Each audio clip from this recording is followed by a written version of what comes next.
Hey guys, thank you so much for joining me today for another episode of Breaking Bitcoin Market Update. Of course, I am your host, Justin Wise, lead analyst and senior mentor here at CrackingCryptocurrency.com. Today is Wednesday, March the 13th, almost Thursday. We're halfway through the week, guys. Pretty good times, guys. Of course, we've got some interesting stuff to talk about today.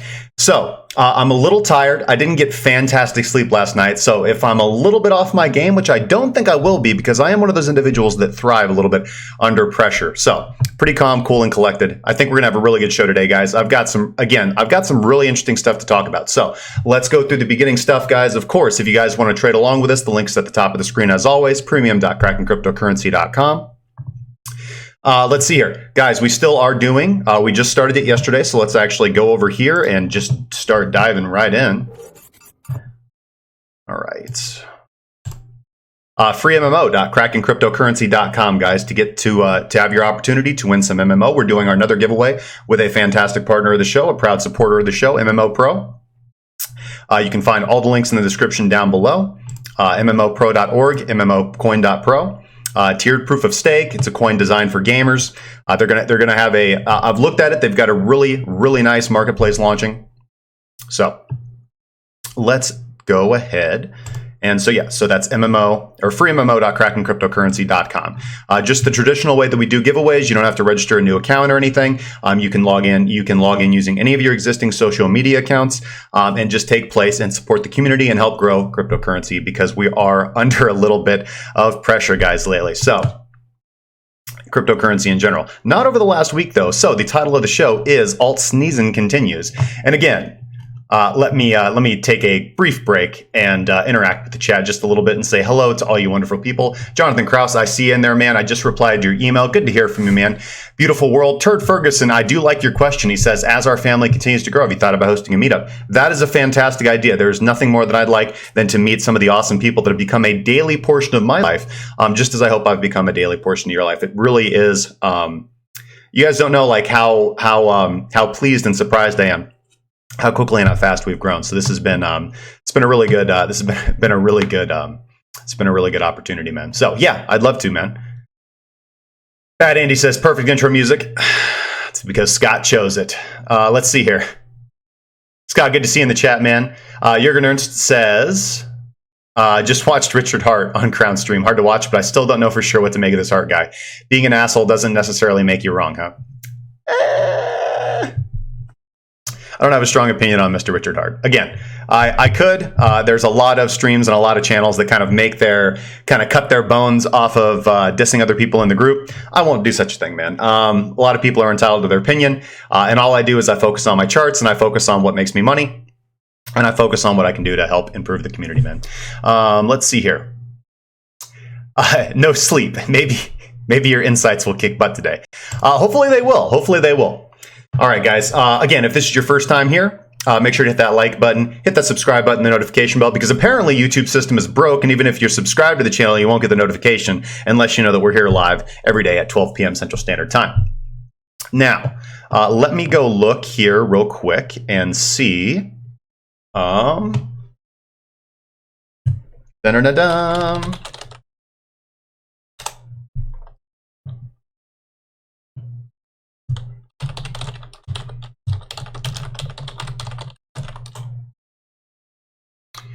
Let's see here. This would have been yesterday's show right here.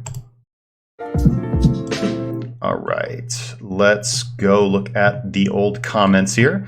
All right, we've got Phil Son. Sometimes I use MFI. Robert, volume. So the question yesterday was, what volume indicator do you use? Generally, we're going to use volume and volatility indicators to do one of two things. To either help reduce risk, but more primarily to help filter out our entry and exits. Well, primarily our entry signals. So say we are using whatever indicator or whatever strategy of your choice, and you are entering into a position, especially a trending position. If there's not enough volume, if there's not enough volatility to make the opportunity cost worth opening up a position, then generally we don't. So you can have a fantastic indicator or set of indicators or strategy, but if you're entering on every signal that it gives you without taking into account the actual market structure, without taking into account volume and volatility, then you're going to take a lot of bad trades. You're going to take a lot of bad trades, and your equity curve is going to display that. So you need to be using a volume filter to filter out bad signals. So Phil Son said, sometimes I use MFI, but usually in confluence with other indicators. I did say that MFI is in the top 20 of best indicators out there. Volume profile, VPVR, Robert said, definitely in the top 3. Dr. Faz saying volume indicators that are nice and that he uses are OBV, VPVR, now lately the WADA ATAR, and regular volume bars. He says, thanks for a magnificent show. You're doing your part. Thanks, man. I appreciate that, man. Thank you so much. I said you've got a basket of volume indicators. I have on my top 10. Absolutely, man. OBV is a fantastic indicator as well. Obviously, VPVR and WADA ATAR explosion is the one that I've been showcasing on the stream. So I did say that I would pick a random commenter and tip him some crypto in the Discord. So let me see if I can remember how to do this. I'm just going to Google it. Pick random YouTube comment. I think that's what it is. I had the link to it, but yeah, here it is. YouTube comment picker. So let's copy paste this right here. Load comments and randomly pick winner. Phil Son, you win, man. Phil Son, DM me in the Discord. I'm JYS35696 because I don't know what your I don't know what your Discord handle is. So DM me your Discord handle and I'll tip you some crypto, man. So thanks guys. I appreciate that.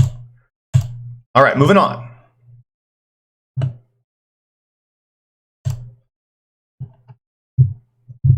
Michelle Anders, good to see you too. When's Bitcoin going to drop? Probably fairly soon, to be quite honest, man. Kolya, good to see you as well. Cruz CIT says, I just want to ask about some news in Bloomberg, which talking about another 30% drop. Can we get the worst case analysis? Yeah, actually. So let's go over some of the interesting things that I want to talk about, and then we'll let that evolve. So we've done that. Now, the first thing that I want to talk about is this. So this is coming from BitMEX's blog.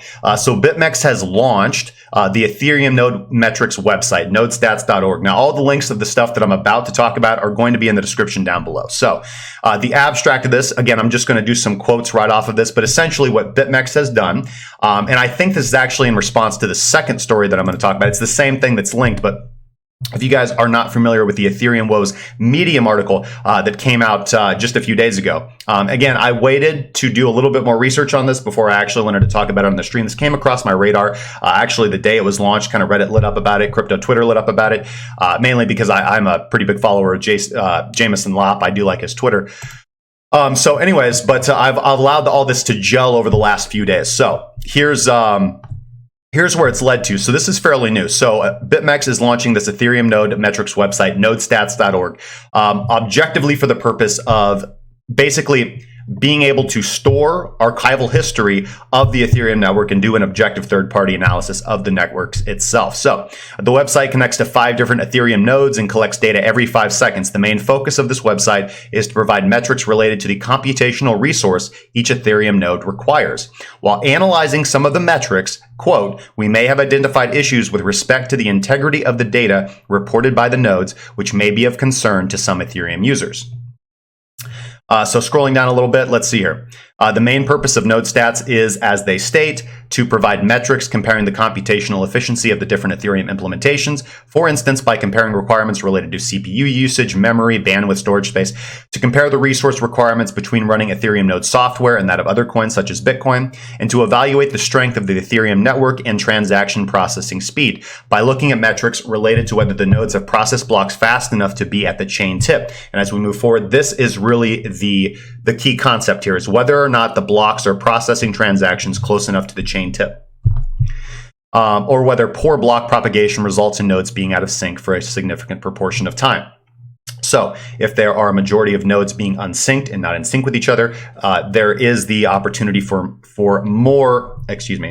easier manipulation of the blockchain should worst case scenario happen. So they started collecting this data at the beginning of March 2019, and although they clearly state here that it's too early to draw any conclusions, they are going to save this data for later analysis so that somebody at some point in time can come and look at this data and see, hey, is there something here? Is there something not here?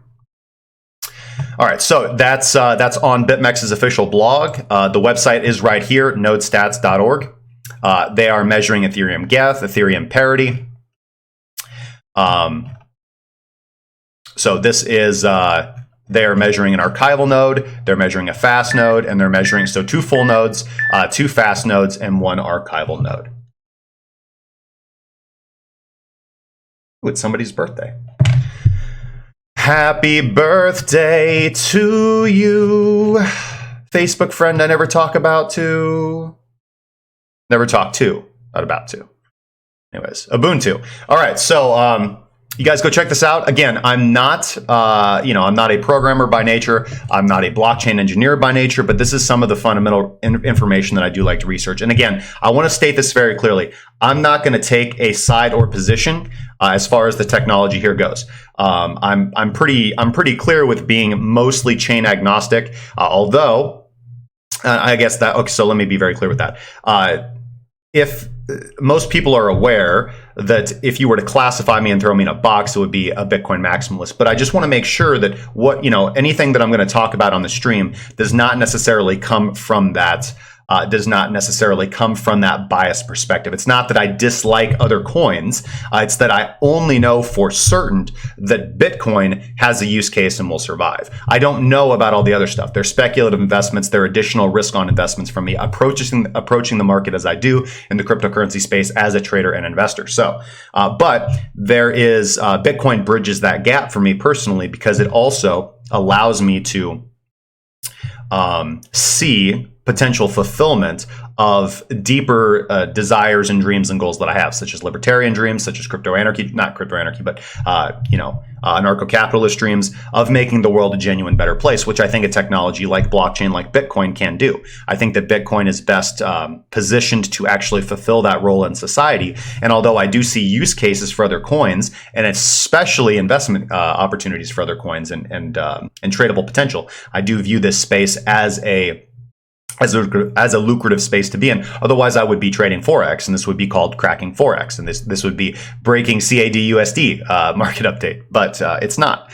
So I've kind of chosen my side and stake, but I just want to make sure that I'm not coming from an area where I dislike Ethereum or I'm only going to talk bad about Ethereum. It's just I don't see anybody else talking about things like this, so I want to bring this information to light. So what is the inspiration for what I believe is NodeStats? So it's possible that they started working on, obviously this is something that's been in the works for quite a while, but it's just kind of ironic that it launches right after this fairly popular Medium article was published by Catherine Nicholson. So this is referencing BlockCypher. BlockCypher is a mining and cryptocurrency advisement company. I don't want to say corporation, but company. Anyways, so they run a full node they run a full archival node for Ethereum, which actually there are not many around. So there's a difference in Ethereum between a fast node, a full node, and an archival node. So their Ethereum API was knocked out for almost a month due to the Constantinople hard fork. And I'm going to quote a few things as I move forward here, and I'm going to try to summarize this the best that I can because I don't want to spend an insane amount of time on this. I do want to get into the markets, but I do think that this is important to talk about. So Ethereum announced, as you guys will recall, and again, we made the countdown timer. We talked about the Constantinople hard fork at length. Ethereum announced that they were going to be having the hard fork in December of 2018, that it was going to occur initially on January 15th, 2019. And they said, quote, the developer stated that the upcoming fork was going to be the least eventful one in the history of Ethereum. They disagree. The hard fork impacted hundreds of source files. Following the protocol outlined by the Ethereum Foundation, they proactively began following their instructions, which also involved modifying their backup stores. They worked all through Christmas holiday and completed the work the first week of January 2019, preparing their node to upgrade to the Constantinople hard fork. They thought they were ready.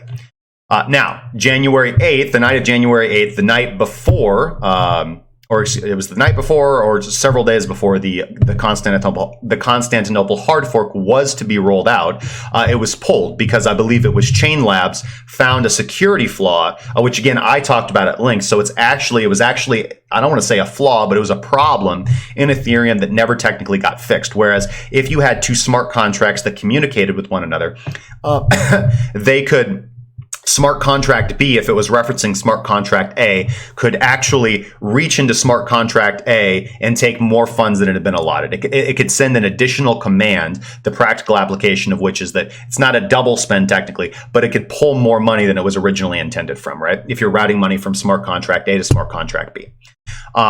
And the fix for this was actually to make gas more expensive. So because gas is expensive, it was impossible for the smart contract B to push that back. But the Constantinople hard fork, one of the upgrades that they were pushing into the system was to reduce the cost of gas, to make it easier for smart contracts to communicate and for developers on the Ethereum blockchain to be able to code and program more complicated smart contracts. The problem was that reactivated the original problem of smart contract B being able to push an additional command to smart contract A, which would allow them to practically siphon funds from smart contract A. You could just write smart contract B to do this, for example, okay? And this is an extremely common way that Ethereum smart contracts work, and how the only way that we can really build more complex dApps and decentralized applications is having multiple smart contracts communicating and interacting. So anyways, Chain Labs found that security vulnerability. That was published. They pulled the Constantinople hard fork away, but unfortunately, there was already a split because you already had I wouldn't say a large majority, but a significant section of Ethereum miners and Ethereum nodes that had already upgraded to the Ethereum Constantinople hard fork pursuant to the way that the Ethereum Foundation had published the information. So moving forward a little bit, that's why we actually had 2 hard forks that were rolled out when we just recently actually did the Constantinople hard fork. We had the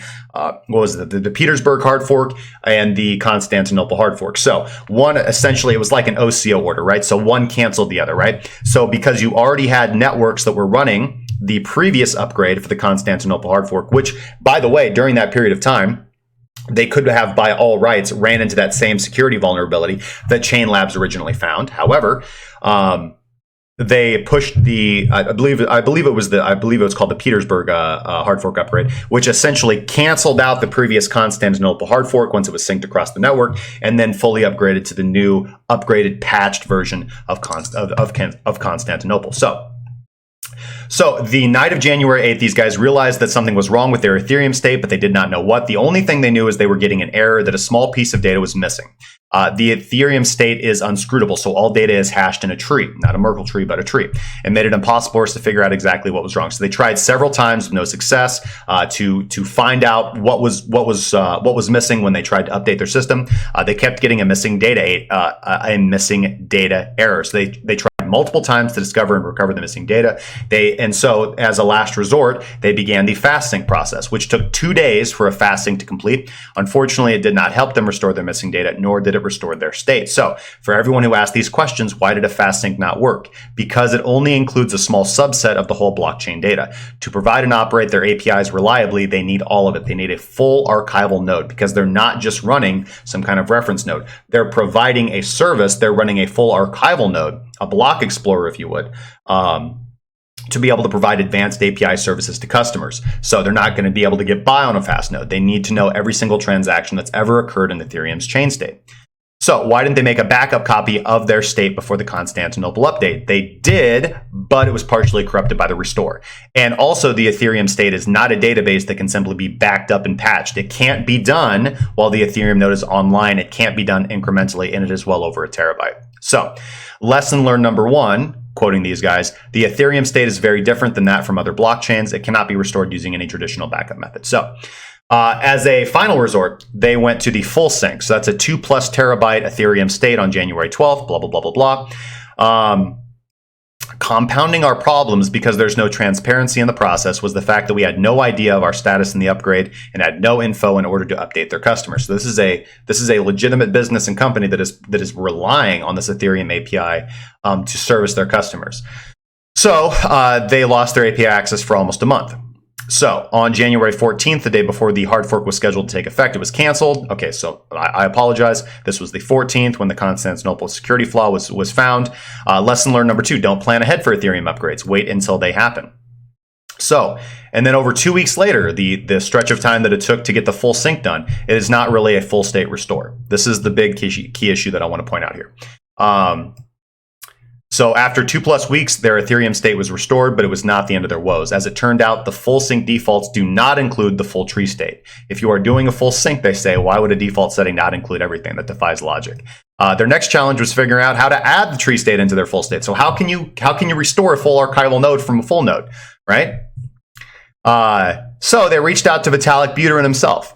And after examining every which way they could think of to add the tree state to their Ethereum update, because remember, they tried a fast sync, okay? The fast sync did not restore the full archival node. They tried a full sync, didn't restore the full archival node. Now, the concept is, and this is what you're going to hear on Twitter, is that yes, you theoretically can use any full state, okay? You can theoretically use any full state to restore to a full archival node status of your Ethereum blockchain. The problem is, node. The problem is that you're kind of hearing arguments from, and again, I don't know the answer because I'm not a blockchain engineer, right? I'm not a coder by nature, right? But I just know how to put 2 and 2 together and say, hey, when there does seem to be something to this argument. I'd like to get some official responses from this, and so I'm keeping you guys updated on this as we move forward. But the argument, and I did a lot of research on this before I wanted to come talk about this stuff, but The argument is, okay, well, you theoretically are able to use any full state node to restore a complete archival node. But according to these guys, when they attempted to do that, they ran into multiple problems. And we're going to get into the point where they reached out to Vitalik, and Vitalik was like, meh.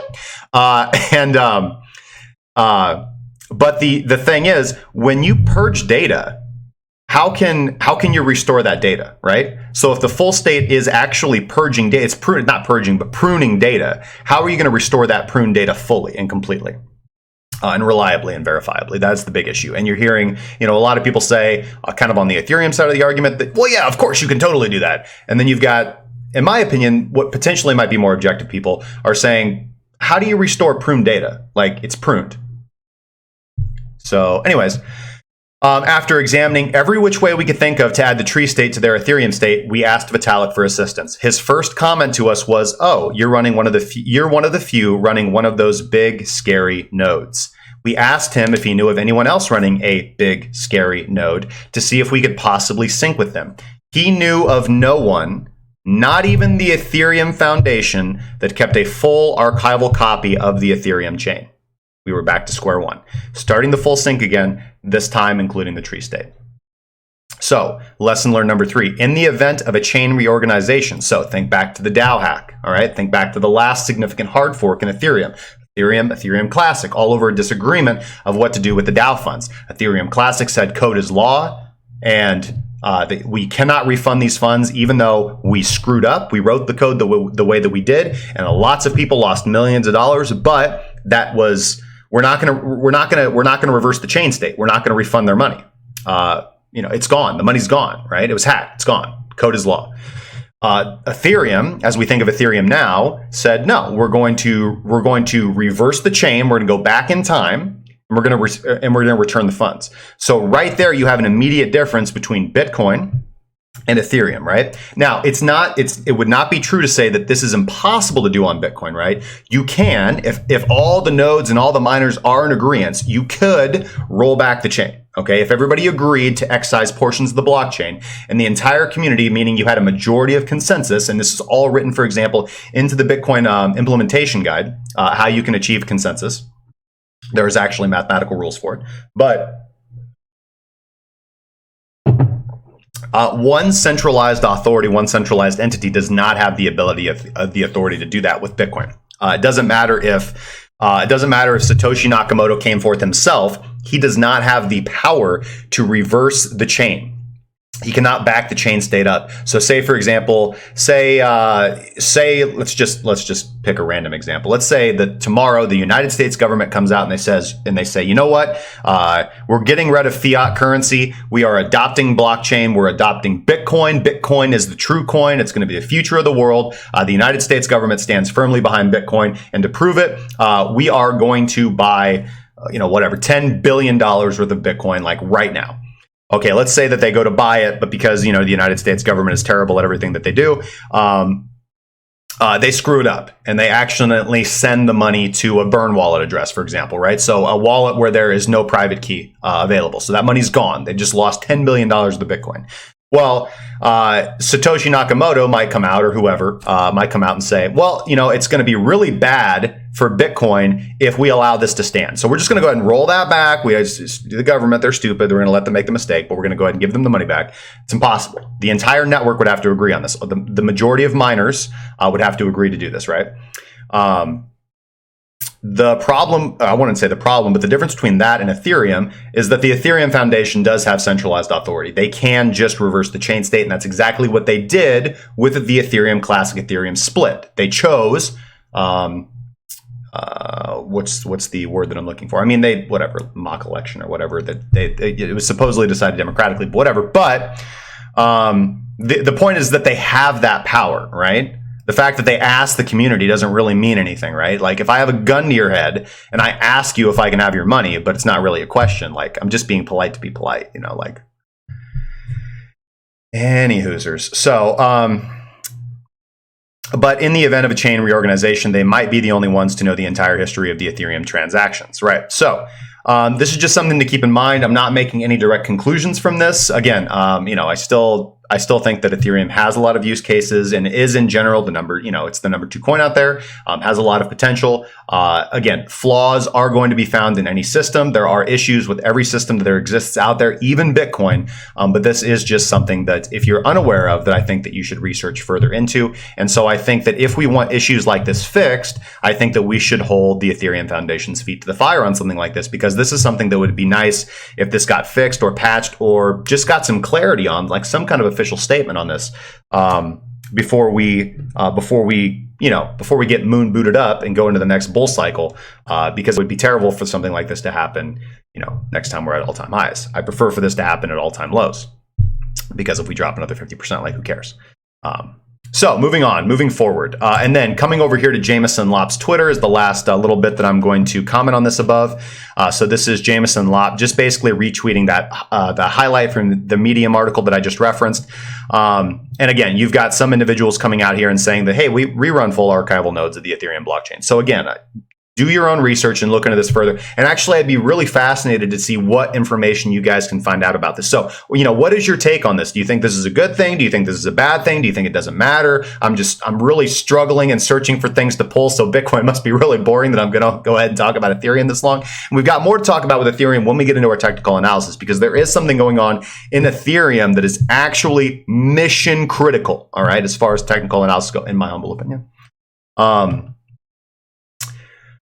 Let's see here. So Lucas Newsy says they run a full archival node at DAR Crypto. It took them over a month to IBD, and even though their server was in New York City, they only had one peer the entire time. Chain state is now approaching 3 terabytes. 3 terabytes.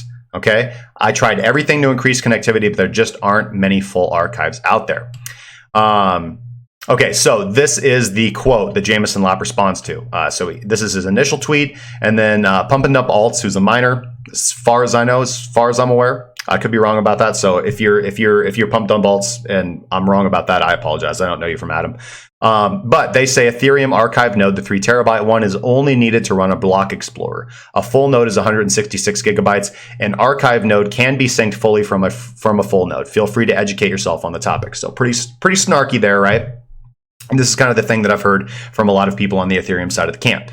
And again, I'm not saying that he's wrong, or that I know more than he does, but Jameson Lopp comes back out and kind of hits hard from the left, saying, if by block explorer you mean any complex service that needs to be able to access arbitrary historical states quickly, then sure. We needed that at BitGo to ingest the results of smart contracts that affected the wallets of our users. It's challenging.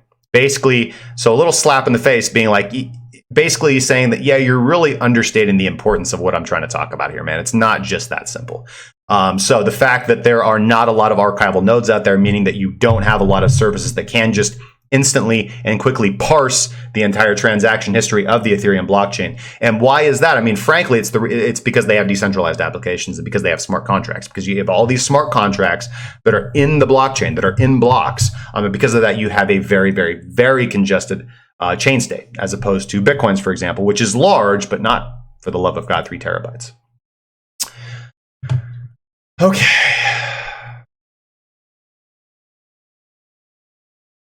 That's all I got on those topics, guys. I've put the full links to all that stuff in the description down below. Again, I'd really love to hear what your take on that all is.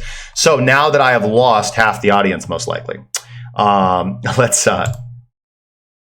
hopefully not. Let's get into some technical analysis, guys, because there's some interesting stuff going on here that I want to talk about. Obviously, alt season continues. We're seeing some nice pumps across the board. Bitcoin is being pretty gosh darn boring again, but we will get in here because I don't think we're going to be that boring for very long. So let's get all fired up, guys. Again, if you have a request, please drop it in the chat. If I have time, I will try to look at what you guys would like me to look at. We will take a look at ZIL and VeChain and just follow up on those from yesterday.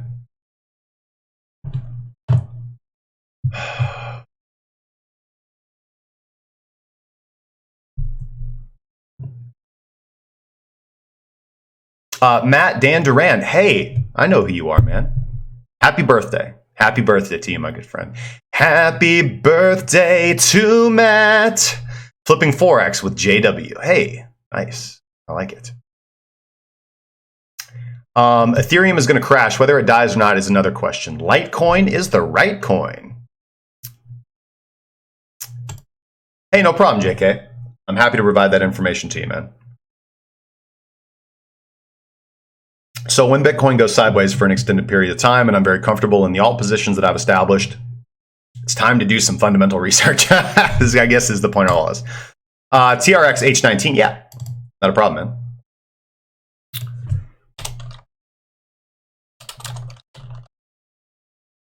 Okay, so let's get started with Bitcoin here. All right, so we'll just start with the daily and work our way down. Okay, so honestly, guys, overall, so what has it been? It's been, let's look at here. It's been 16 days, almost 17 days, excuse me. Actually, 17 days if you include the decline candle, but 16 bars since the decline from 4,000. And Bitcoin has moved in that period of time, including wicks, about 8%, I believe, about 8%, which over almost a 3-week period now is really not a whole lot. Now, I do believe that we're probably coming up, or excuse me, I do believe very strongly that we're coming up on some increased volatility. But as long as Bitcoin continues to put in this stable sideways pattern, we will most likely be able to see the alts continue their journey and continue their play. It is generally when Bitcoin eventually ends up making a very decisive movement that we will probably see, that we will definitely see, actually. So let me be a little bit more concise and clear about what I believe and what I think is going to happen in the market. That is when we will see a slight pause to the alt season. So I know that everybody's really excited. Again, I've titled this alt season. And listen, here's the thing. I know that a lot of people are speculative and tentative about trading altcoins, especially in a bear market. But the reality is, alt windows, as crypto cred I saw on Twitter wants to refer to them, which I agree with them with. Pump and dumps on altcoins happen all the time, and if you're lucky enough to have caught the correct technicals to get into pump, or whether you were in the right Telegram group, that's all well and good. But sustained pumps across the board where you do not reject violently. So anytime you see a nice pump up to resistance and then you do not immediately reject and you actually consolidate underneath resistance, that's generally a bullish sign. It's generally a bullish sign. If you have a nice, healthy series of very, very bullish candles, and then they don't just slam right down in your face, which is what typically happens with altcoins, and you actually consolidate at higher levels. I mean, Jesus, guys, like you just got to drop the negativity once in a while. Like, I'm a very tentative and speculative person out there, but I've been taking altcoin trades left and right because the windows happen very quickly, man, and there's nowhere else that's gonna. I mean, let's go look, for the love of God, guys. Let's go look at CoinMarketCap again. Everybody else does this on the YouTube. I don't, because we talk about generally like real technical analysis. Okay, so today not overly impressive, but if you guys like refer to yesterday, for example, like we had plus 100%, plus 150%, plus 200%. You know, I mean, just everything just pumped across the board. Today a little bit more conservative. Let's see what the big winners are for the day. Digitex futures, woohoo! Digitex futures. Komodo was a pretty good one. I heard some people talking about Komodo. Electronium, MCO. Doing pretty good. But overall, if we just look at the market over the last 3 or 4 days, very, very, very, very, very positive movements from the altcoins. So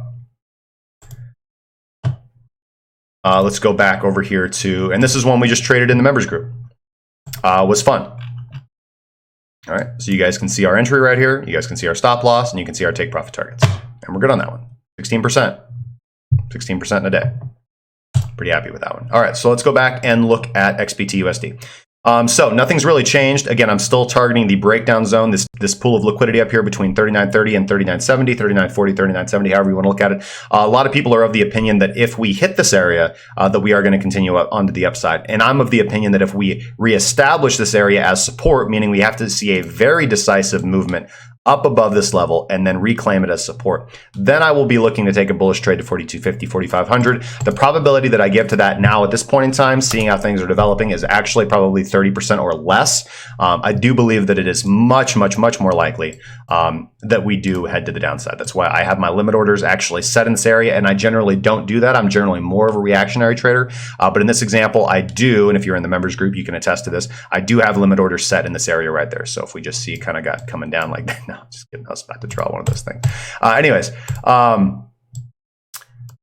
stop with this, All right. So anyways,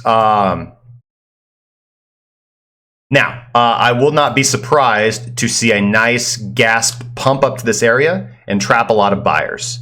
And then I think that the rejection would be pretty swift and pretty violent. I'm generally pretty conservative about what I think I'm going to see in the market, but I do feel pretty strongly about the rejection from here, mostly based off price action and my own subjective interpretation of price. But again, I don't want to just trade my opinion. So let's look at some higher time frames. Again, there's going to be a key fundamental factor here when we get into our analysis of Ethereum that I think is going to end up dragging Bitcoin down. But let's just look at the weekly time frame.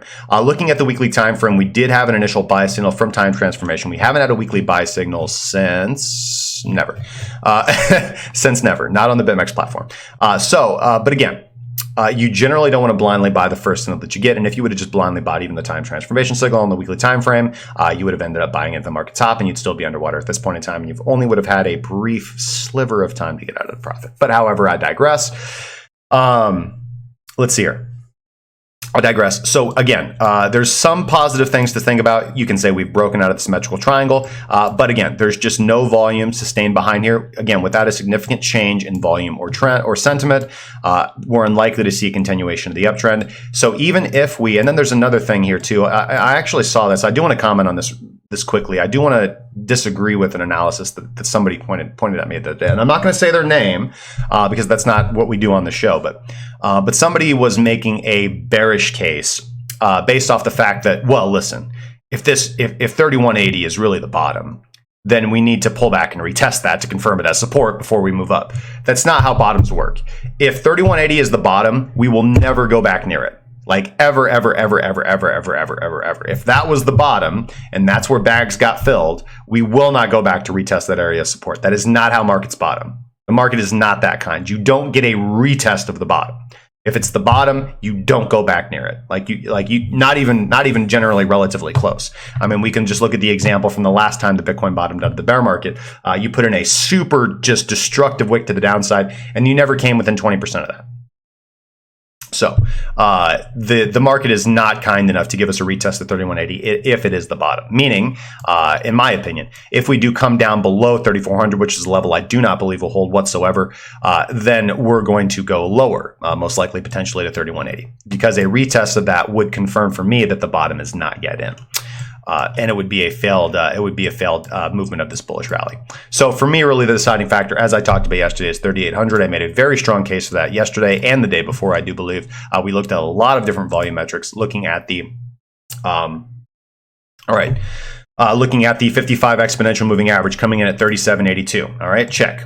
Looking at the Ishimoku cloud, looking at the baseline coming in at 3760 right now, the lagging span coming in at 3852. That'd be priced just a few days ago. But anyways, we've got that Kijun coming in at just around the same level. If we look at just horizontal support and resistance, we can see the previous level of resistance that we are currently holding as support, but not getting any follow through, not getting any bullish reaction. Again, that level is coming in right around 3800 as well. If we look at the volume profile, and we only look at after the bottom, which is, I think, the market cycle that we should be looking at, we actually see the VPVR at 3853. Yesterday, it was actually lower. So again, everything pointing to that area between 3850 and 3800. Again, I've already established 3800 as $3,800 as the level. That was the key significant area.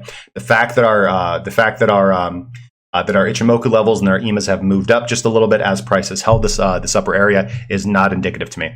This does look like a lower high, and this does look like continuation of a downtrend that is just waiting to happen. Again, not attempting to aggressively short anything. I have my limit order set. I'm already short on Ethereum. I was able to get the first portion of my limit order filled. I do have limit orders at higher positions than where price is right now, waiting to get refilled. So yeah, I feel pretty strongly, and I'm willing to be wrong because again, anytime you take a trade, you're taking a risk on. But yeah, I'm not going to be out of my trade until I see price reestablish this level of support. Then I will be going long because I'll be going with the momentum of the market. But again, personally, I put about a 30% probability on that if I just had to randomly guess. Let's see here.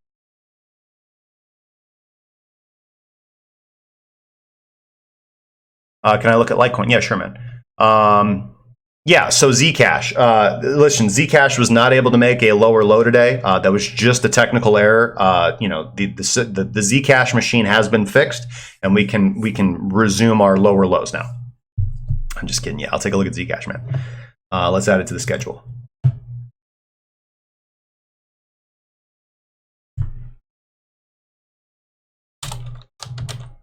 Zach.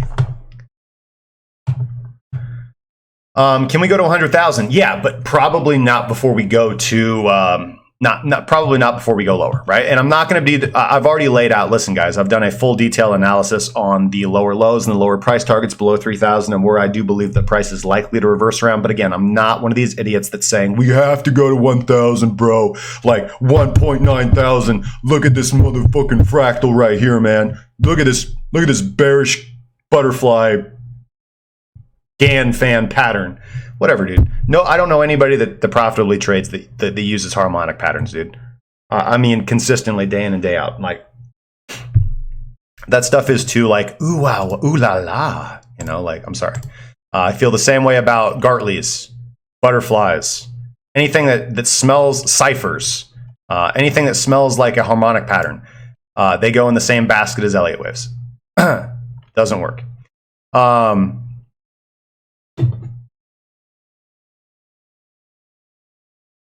So yeah, guys, really nothing's changed. Again, you can play the lower time frames if you want. So let's go from the 24-hour time frame to the 8-hour time frame. Now, actually, in my opinion, probably the setup that is most valid right now, if we look very closely here and we just monitor price action, I can speak English upon occasion. Again, that's the tiredness. I apologize, guys. Not a lot of sleep last night. Actually, 0 hours of sleep. So we have 1, 2, 3 equidistant wicks and no liquidity grab to the upside, right? So what does that mean? It means we have a lot of trapped liquidity in this area. So one common way of doing this is right here. So we have,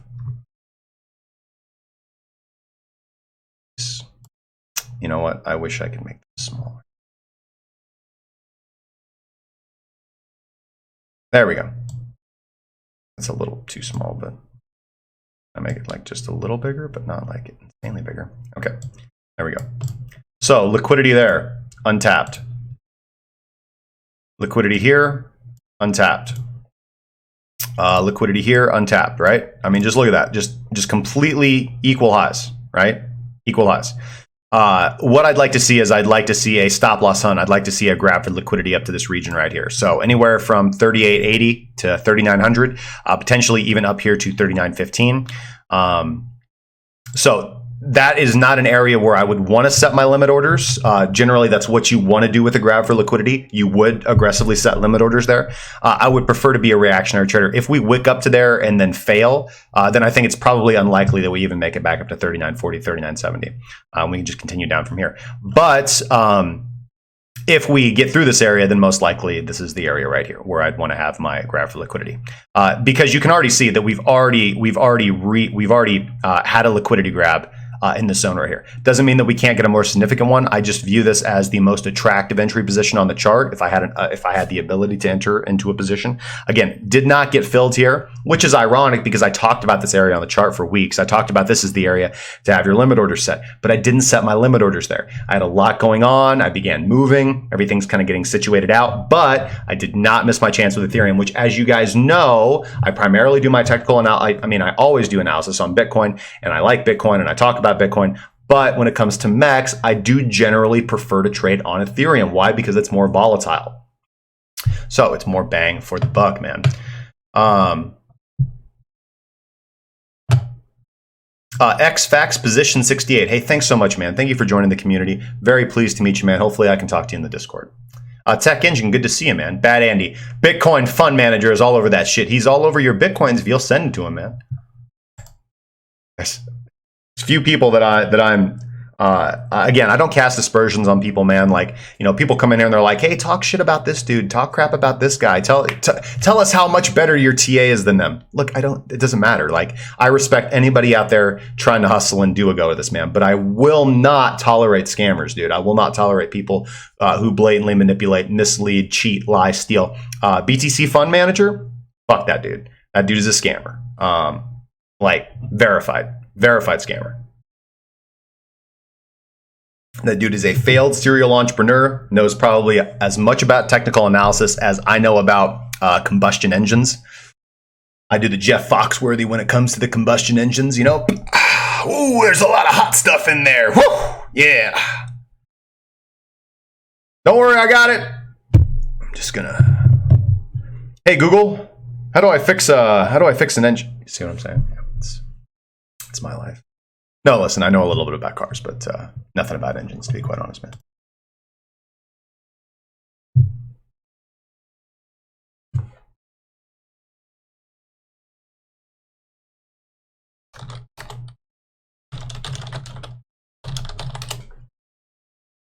Okay, what time is it? 12:49. Okay, we got 10 minutes. So let's go. Let's finish up with the Bitcoin analysis.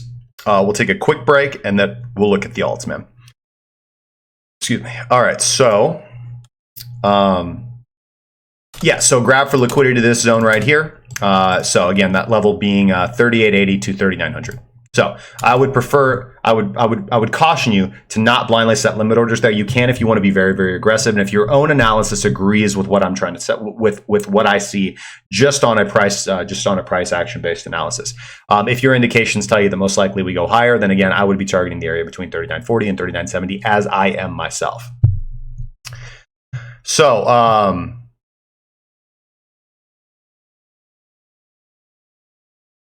So yeah, okay. So now let's do look at a few other things. Yeah, just look at if we look at Water explosion. I mean, just absolutely nothing, dude. Just complete drop off. Now again, low volatility precedes high volatility, meaning we do expect to see significant price expansion from this level. So again, I would not be surprised to see a fake out and trap buyers right here, and then rejection.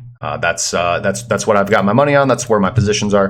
I think it'd be very hard. I have not seen a convincing bullish argument yet. Not based off this price action, not based off this level of horizontal support and resistance, not based off this consolidation, not based off any chart pattern, not based off any indicator. There is nothing fundamentally bullish about this.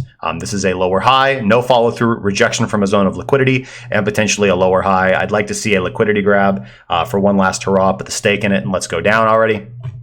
Let's get this bear market over with. But it is what it is, man. Smoke That says, what was the thing with ETH you wanted to talk about? Yep, get into it, man.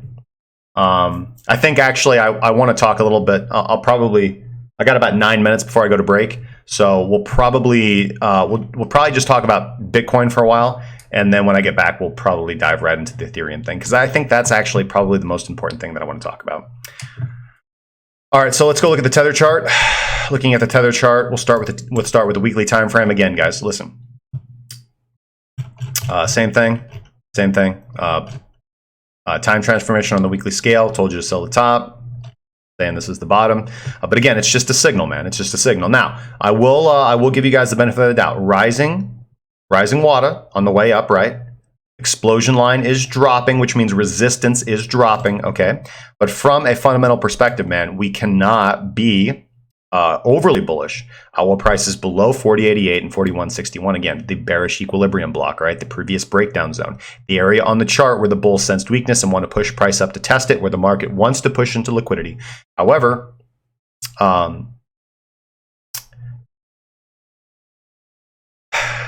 when you see a violent sell-off like this, right? When you see a violent sell-off like this, generally you get follow-through. So on the weekly time frame, doesn't look too horrible, right? Doesn't look good, but it doesn't look horrible. On the daily time frame, when you actually start zooming down into price, it starts to look worse, man. You see that we had some very nice expansionary volume right here. Very clear classic signs of an uptrend right here. I mean, just starting right here. A good close from support above resistance on a convincing candle body close on good volume. Confirmed right here. We get a crossover on the daily Fisher. We get an explosion above the we get an expansion bar on our volume indicator above the explosion level, and we also get very, very, very good volume. Leads to a slight pullback. I mean, no aggression from the sellers here. Look at that. No, and this is the point I'm trying to make when you're looking at price action analysis. Look at the aggression of the buying. All right, that's market buying. Look at the weakness. Look at the absolute tepidness of the selling right here, right? And you can see it very clearly on the higher time frames. And if you guys will recall, we were long from ETH 122.50. We drew the pitchfork on Bitcoin. We showed you guys how to break that price action down. And then just look at this. Look at this aggressive buying. Look at this aggressive buying. Until, again, we were short from Bitcoin from 41.14. We talked about this, the long to shorts ratios being completely oversold, or excuse me, just completely ludicrous and wackadoodle. And again, just coming into resistance. You short resistance. I don't care if it's the 3rd, 4th, 5th, 6th, 7th, 8th, 9th, 10th test of resistance. I don't care. When you approach resistance on high momentum and high volatility, you short it, period. And if you're wrong, whatever, you had a loser. It is what it is, because you're only going to be wrong once. All the other 99 times that you short resistance, you're going to be right. You're only going to be wrong one time. That's when the actual breakout or breakdown occurs. So you always long resistance, or excuse me, you always long support and you always short resistance because you're only going to be wrong one time. Period. Hey, Justin, what are your settings for WADA Atar, please? Tried adding, but the bars were too small to see. So I just use the defaults, man.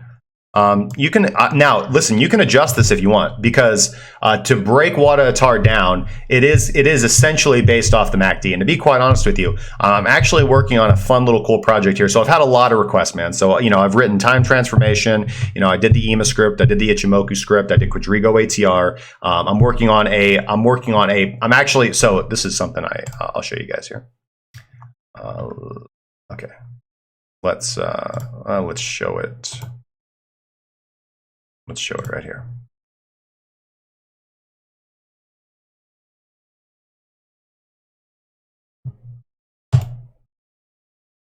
Little sneak peek. Remove all indicators. We'll go into my indicator list. As you guys can see, I've been very busy. So, sorry, it's around here somewhere. Here we go. So I do have the latest version of. It's not finished yet. This isn't publicly released to the subscribers yet, but I do have the latest version of time transformation available. Not available, but that I'm finishing on beta testing. So this isn't quite correct. Sorry, let me fix this. And this is going to get changed to the hour. Sorry, the daily. Okay. So what I've done is I've made the multi-time frame feature better. I've also made the Heikinashi strategy bar repainting better, and I've simplified it, and I've also made it smoother. So that is one thing that I'm working on doing. The other version is going to be modifying this to be able to trade trends more effectively, to make it more. To make it easier to discern when to use this as a trending indicator and when to make this as a reversal indicator, because it does both, and it does both better than anything that I've come across.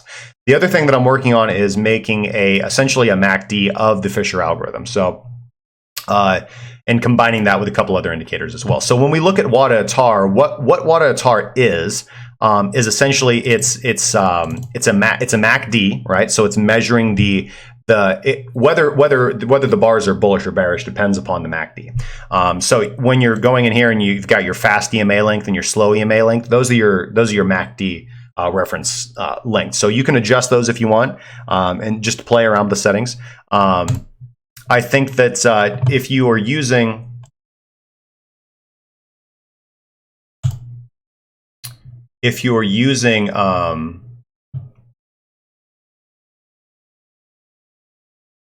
what was I saying? If you're using Lazy Bear's version and you're trying to look at altcoins, it's not going to work.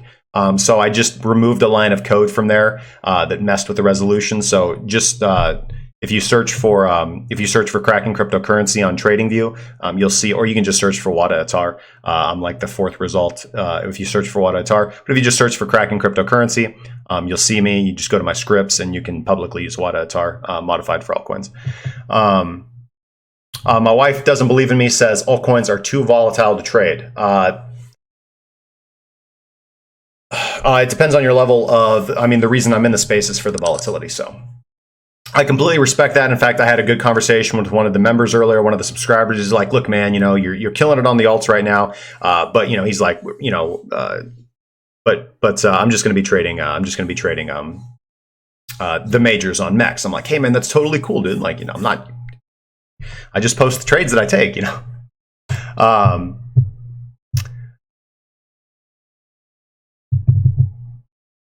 No, I didn't. I didn't watch that Tic Tac. Solar Helix asks, hey Justin, thank you for all the great information. What input length do you typically use for your Fisher? 7, but the 5 works beautifully, and the 10 is generally the default.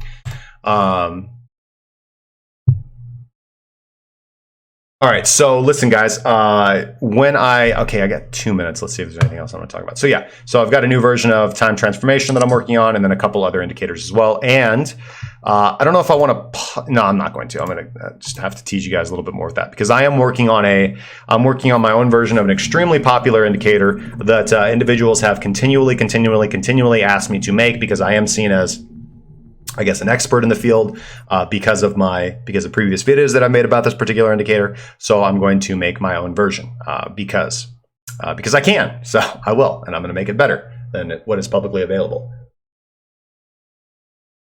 So, anyways, you guys just do your best guesswork with that one. But when it's all done, I'll release it, man. Awesome, cool, man. Texas Blues, good, man. So yeah, man, there's nothing fundamentally that looks bullish about this. If we do end up reclaiming that area, and again, I'll go to the BitMEX chart because I've got it clearly laid out on the BitMEX chart. If we do end up reclaiming that level of liquidity as support, then I will be looking for a bullish trend on the table. I've talked about the upside targets of that. 4250 is where I'll reduce risk, probably 50% of my position at that point in time, and moving my stop to break even. And then I will be targeting 4500, 4600. And we'll see at that point in time if it's a bull trap. Most likely is. We can still listen. It doesn't matter if we go to 4500 or 4600. And this is one thing that I will say that I watched that analysis that somebody pointed me out earlier. And again, I completely disagree with you. You have to retest support if it's the bottom. But as long as we're below 6,000, though, just in a grand scheme of things, we are still technically bearish. All right, you're not going to see a massive mega bull run. Although you will see some pretty significant movement should we open and close a daily candle above 4,200, for example. But anything that you're going to see down here, I would put a lot of money on it. That's nothing compared to what you're going to see when price makes it above 6,000 eventually. Now, whether that happens this year, next year, 5 years from now, doesn't matter. Once you get back up above 6,000, a lot of investors that just look at this like any logical person would be, and they're like, all right, okay, seems like that's the most important line on the chart. Price is below that, not really interested. If price is above that, fuck yeah, I'm in. So there's going to be a lot of trapped. You're going to have a lot of rocket fuel on the break above 6,000. So, but below 6,000, although we're optimistic and we can take trades to the upside, no problem. Again, I'm going to be taking a trade to the upside should price break 39.70, not break, but close convincingly above and reestablish it as support. But I'm still. Again, guys, there's a difference between being a trader and taking a long position on a correct technical setup and having your moon boots on for absolutely no reason and saying that we're going to 30,000 just because we broke 4,000. Doesn't mean the bear market's over. Okay. So in the short-term perspective, what I'd be looking for is I'd be looking for a fairly violent move up here between 3880 and 3900. Grab for liquidity and a stop loss hunt. That'd be the area to short. And if you're proven wrong, then again, you're targeting the area of 39.40 to 39.70, I believe is the correct technical setup. That's on BitMEX, so make sure to adjust for whatever exchange and platform you're trading on. So with that said, guys, it is 1:02. I'm actually 2 minutes late. So I'm going to take a brief break. I'm going to go grab some water. And when I come back, listen, don't go anywhere, guys, because when I come back, I'm going to talk about a technical setup for Ethereum that I will be very surprised if somebody can elucidate this away, all right? This has never happened before in Ethereum, ever, and it's bearish as all get out, all right? I'll be right back, guys. Don't go anywhere. While I'm gone, make sure you guys head over to freemmo.krakencryptocurrency.com and register for your chance to win some free MMO, guys. Doesn't cost you a penny. Help support the community, guys. I'll be right back.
Hey guys, thank you so much for sticking in with me. We're going to get right back into it, guys. All right, now let's see here.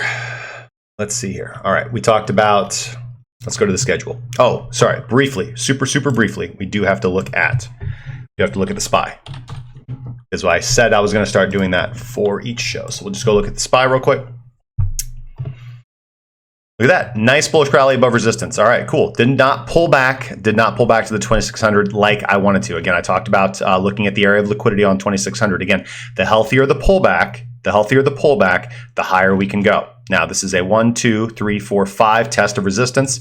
Do I get overly optimistic about this? No. Again, I need to see the exact same thing. I need to see this area reestablished as support. Otherwise, broadly speaking, I do look at this as an opportunity to short.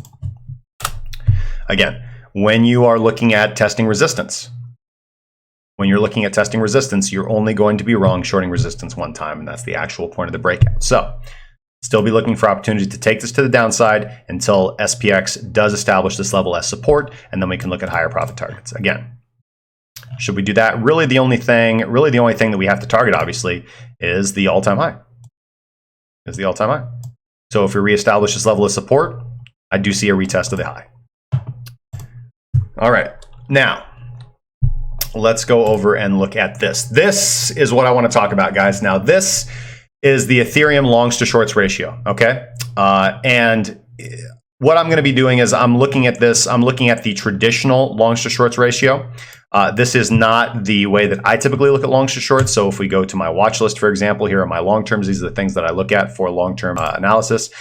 This is the way that I typically look at longs and shorts. So I do like to compile USD to Euro. I like to compile the USD quote, the Euro quote, the British pound quote, and the Japanese yen quote, and then compile that through the current price of Ethereum to actually get the accurate amount. Again, more market data, more significant results.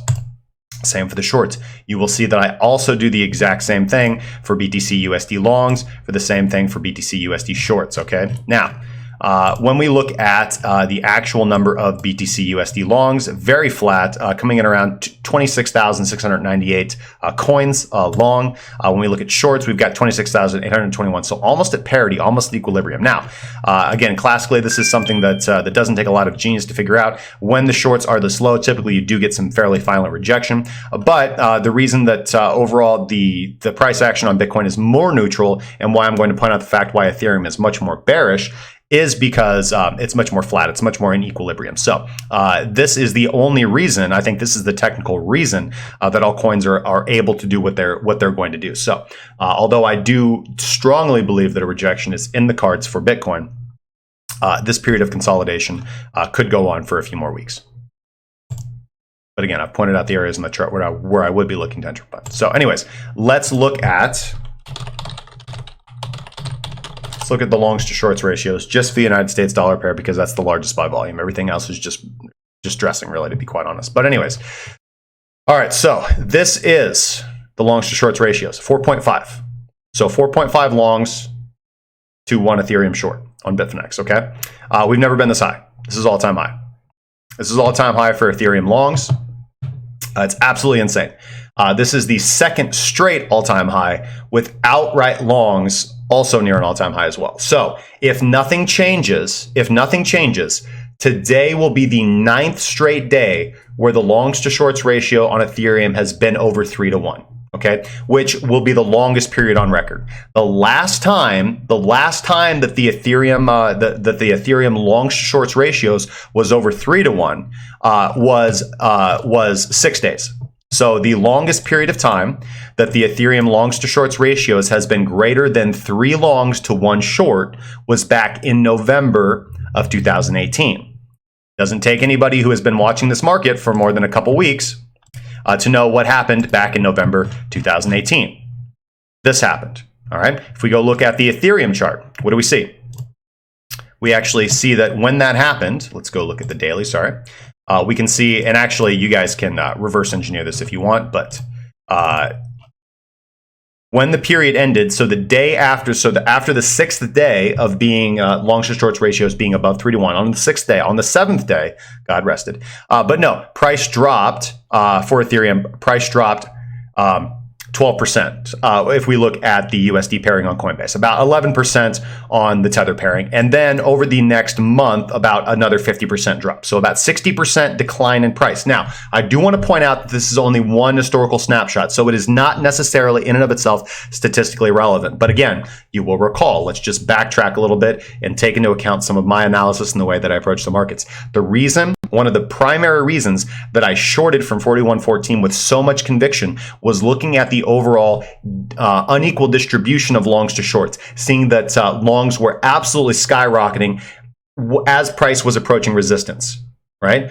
As price approaches resistance, I look for opportunities broadly to go short, because you're only going to be wrong one time, and that's the actual breakout. Now, you can be wrong on a smaller time frame or with your personal position. Again, you can be right in your analysis, but wrong in your trade or your timing because of your own approach to risk management. So again, being a reactionary trader, I think is better. But I did it right here live. I told all you guys. I was short from 41.14. Now, one of the primary reasons for that was, in addition to the fact of approaching resistance, and in addition to the volume profile, in addition to the technical indicators from time transformation, among other things, was the primary factor that was the longs to shorts ratio. So again, looking over here, seeing that we are entering into the 9th day of being above a 3-to-1 longs to shorts. All right. So right now there are 4.5 longs for every Ethereum short. It's absolutely insane, absolutely unsustainable. And there's no technical reason. Price in close proximity to resistance, price forming a lower high and rejecting from that lower high after a very, very, very violent selling movement down. I think that this will not end well for Ethereum. This will not end well for Ethereum. Now, that doesn't mean that we're going to just completely go down from here. Again, looking at Bitcoin as well, I would not rule out a violent stab upwards. And again, if we go look at those areas, we can actually see that this is that same area. We never really tapped into that liquidity at 146, 148. Okay, we never really did tap into that liquidity. Now I'm short from 134. Okay, I'm willing to scale in a little bit higher, but not much higher. Okay, not much higher. I do have my stop loss and my take profits already set. Should I get kicked out of this position and take a loss, again, I will be looking to re-enter the same setup from 146 to 148. Again, having the longs to shorts ratios in the situation that they are does not necessarily mean that price will violently reject right now, today, tomorrow. But all it says to me is that looking for the short entry is the correct technical setup, because the movement downwards should be fairly violent, like significantly violent. So, all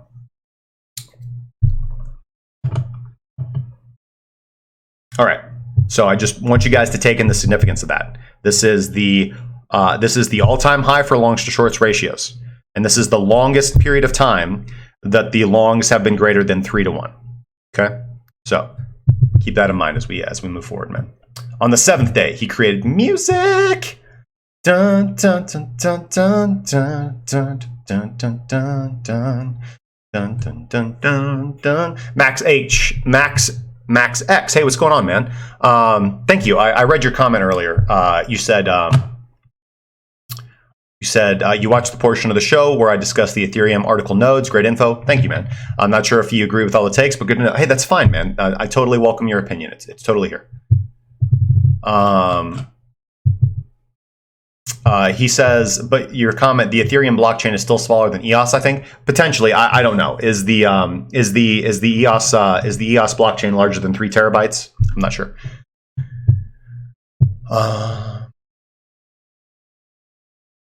Wendy Brown, hey, good to see you. My wife doesn't believe in me. Called it. I tried to. Spectre, hey, what's going on? Did you get to see you, bro? Spectre Security Coin in the house, guys. Make sure you guys go check them out. On the 8th day, he went to work at McDonald's because it was a Monday. Yeah, back to work, man. Back to work. Okay, so that's the big thing. I don't see anybody else talking about that longs to shorts ratios, man. Again, that is definitely something to keep your eye on.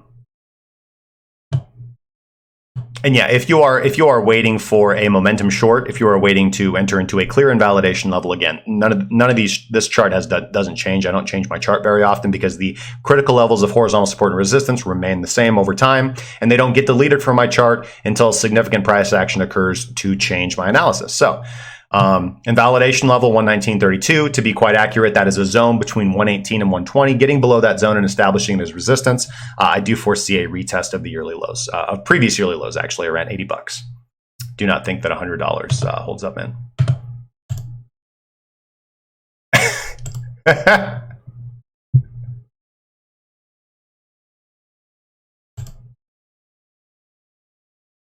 Is that, hopefully I get that right, did you send that to my, is that like something I'm gonna see in my wallet?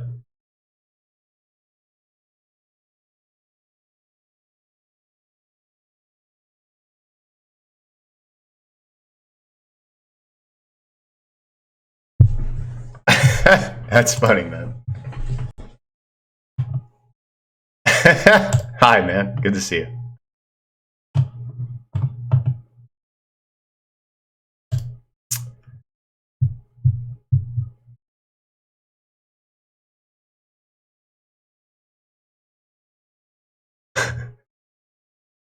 Peter, good to see you in here, man. You know, actually, I do, because I try to be I try to be as upfront and honest with the community, man.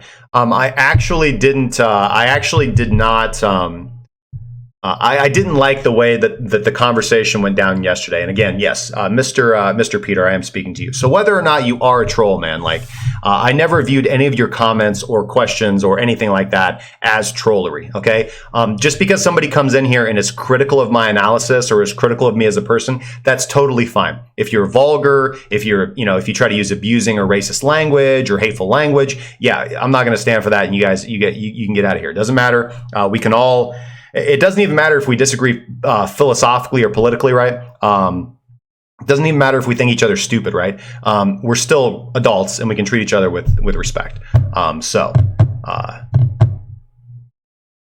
Yeah, you guys are welcome to, just because somebody comes in here and is like, hey, I disagree with your analysis, blah, blah, blah, doesn't make you a troll, man. So whether you are or not, again, that's, if you want to be a troll, that's cool, man. But I don't even know, what does that even mean, man? Like, goes off camera for a quick buck.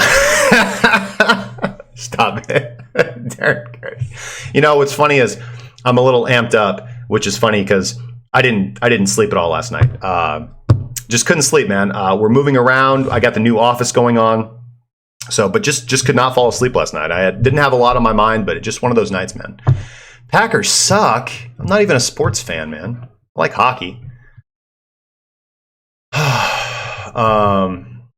If ETH falls off the cliff, goodbye to this alt rally, potentially. So I'm new. Do I think Ethereum will drop a lot? Yes, correct. Hassan Shahid says, do I mind looking into the Bitcoin longs versus shorts? Yeah, I just looked at that, man. It's not, there's nothing overly impressive there, man.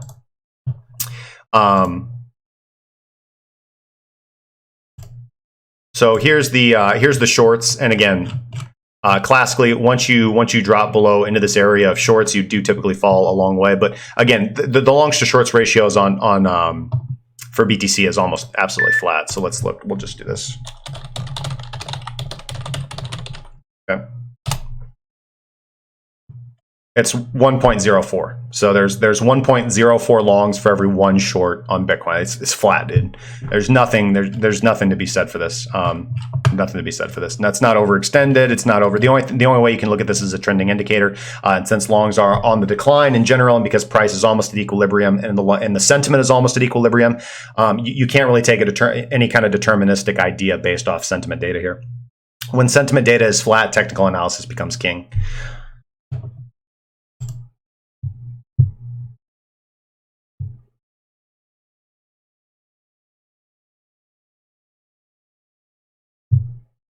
No, I'm not. Okay, so sorry. Like, no, I wasn't saying that you necessarily were being critical, or I thought that you were being critical, Peter. You just, what I'm saying is I invite your questions, and I invite anybody to ask questions, and that doesn't necessarily make them a troll. So just let me be very, very clear about that.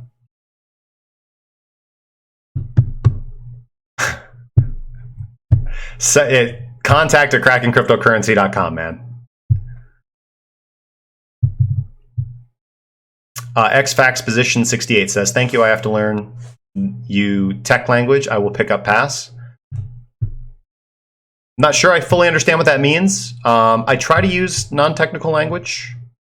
But if you're talking about, like, when it comes to coding, like, yeah, there's a lot of words I gloss over. Ask Digi. Ask Scott. Yeah, meetups would be fantastic, man. Meetups would be absolutely fantastic. That was a great idea. So if anybody is, you know what, like come into the Discord, guys. If you guys are in the Discord and if you guys are near to the location where I am, again, streaming live from the Midwest, maybe we can do something in Chicago. That would be pretty cool, man. Again, anybody that's local or is fairly close to the Chicago area, we could do something there, man. We totally could. How many licks does it take to get the center of a Tootsie Roll pop? Darn it, Digi, quit being a troll, man. The correct answer, as always, is 42. What happens to Bitcoin if this pump continues? Wouldn't Bitcoin lose critical its domination in the market, and wouldn't that affect the coming bull? No, man. Like alts can pump up another 100 to 200%, dude, before Bitcoin loses its significant dominance. Hell yeah, man! Come on down, dude. Listen, the only reason that alts are pumping is because just as this longs to shorts ratio. I mean, sentiment is flat, price is flat, price is consolidating, and what do we see after consolidation? We see expansion. So generally to the downside. I could see a major problem with Bitcoin being non-replaceable. What if the US did adopt Bitcoin and a rival country, China, etc., purposely purchased and destroyed Bitcoin as a matter of policy? Well, then we just fork the chain. We can fork the chain if there's consensus. And again, that's freedom, you know. But what I'm saying is the difference between Bitcoin and Ethereum is that Ethereum can what's the word I'm looking for? Like I'm not trying to bring politics into it, like not democratically, like authoritatively, the Ethereum Foundation has the ability to change the chain state.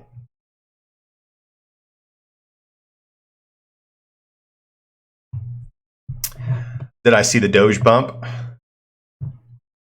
So they're saying bump, bring back the post. What does bump refer to? Well, bump refers to cocaine. What did Doge pop up? Woo! Dogecoin is the real coin, guys. Get yourself some of that goddamn doggy coin, and you'll never go astray. All right, I got to go look at the requests, man. I'm sorry. All right, so we looked at SPY, we looked at Bitcoin, we looked at ETH. I don't see Jasper in the chat, man. You hanging around, bro? It's cool if you're not. Like, you don't. But Jasper's usually here. Got to get a backup timestamp guy.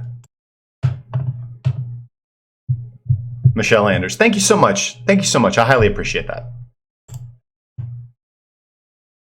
All right, so getting on to the requests. VeChain. I just wanted to follow up on VeChain from yesterday.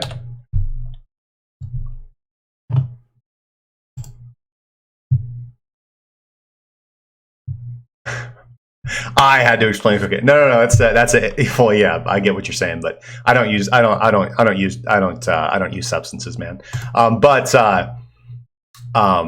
that's an inside joke between me and Digi. So all right, so let's just follow up on VeChain. What did I say yesterday? Looking at establishing this area establishing the area of 135 as new support would be very bullish. I think pushing us probably up close to 160 sats. So coming back down and touching our previous breakdown zone. Let's go ahead and throw. Seems like remove all indicators, and I'll go ahead and throw the bolts on here. Yeah, baby. Okay, so.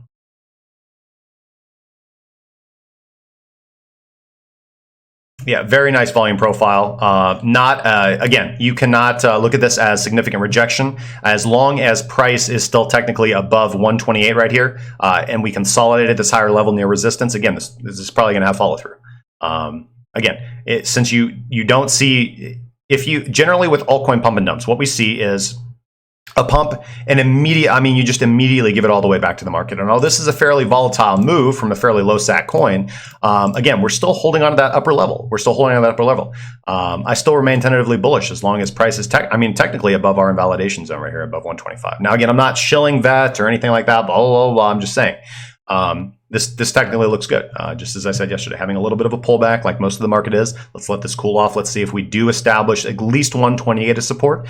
Again, if we establish 135 as support, then I think we'll probably see 160. Lumens, Fetch, Neblio. Peter. Again, not to brag or anything, but we are doing really good. The trading group's doing really good this week, or not this week, but this month. I mean, really, we've. Again, I don't BS you guys. Like, you just ask anybody that's in the group. Like, we kill it, dude. We kill it. It's not all just me. I got a lot of backup. I've assembled a good team. So a little bit of guidance and a little bit of work and a little bit of teamwork. Yeah, we kill it, man. That's why I like trading crypto as opposed to trading Forex or trading equity and options. In crypto, a lot of people are scared of crypto. A lot of people get screwed in crypto. But the reality is, if you just understand what you're doing and you have a general sense of what to do and you have the proper education and the proper technical setup, you can do quite well. All right, so we looked at VET. VET does still look pretty decent. Just about everything still looks pretty decent, I'm not going to lie. The other thing that looked interesting last night was Coin. Again, if you guys are in the Discord, I had set buys down here. I set buys at 59 and 60, and price pulled back down to 61. And I was talking in the chat. I was talking to some of the members, and I was like, should probably buy a little bit at 61. What if it doesn't go all the way down? But I thought I was going to see a liquidity grab. I saw, look, you see, and this is just what you see. Here's the daily chart. You see completely equidistant lows. You expect that if price is going to go up, because again, it hadn't pumped at that point in time, and I saw everything else was pumping. You expect to see a liquidity grab, man. You expect to see a stop loss on. That's why I wanted to get in on that. Did not, just held support and pumped up, man. So we had two areas of interest. Again, the first area of interest was 68, and the second area of interest was 65. Buying last night, I talked about 68 in the Discord last night. So if anybody would have gotten that, if anybody would have bought the stab back down to 68, they could have made a very quick 7%. 5%, I guess. Again, 65 becomes the area of interest for me. And again, I talked about that earlier. All right. Listen, I'll start throwing this stuff in the schedule, and I'll just try to machine gun through these because most of them are going to look the same. But I'll get to what I can, guys. I apologize if I can't get at everything. XLM, BTC, XLM, BT pair, FET. Michelle Anders asks Neblio. Yeah, I've traded Neblio. I've traded just about everything, man. Icon, USDT, ZERP. No, Feathercoin. Okay, so now that the schedule list is extremely long. Again, if I can't get to them all, man, I apologize. But all right, so next one on the list is going to be Zilliqua. I did want to follow up with Zilliqua because I technically made a call on this, like, live on the air. And I feel pretty damn good about that. So where was price yesterday? Where was price yesterday? Price yesterday was right here, and I talked about these as upside take profit targets. We did hit the first take profit target, and again, as per the strategy, hit take profit 1, stop loss goes to break even. So again, this was a trade that I took. Let me look at my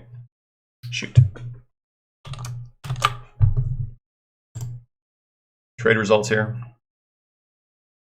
Okay, so average entry in Zilliq was 462. Was 462. So again, I already have my order set. So haven't stopped out yet. Stop does go at break even. Took profit at 480. 50% at 480. 3.90%. Not the best trade in the world, but not a bad one. Not a bad one.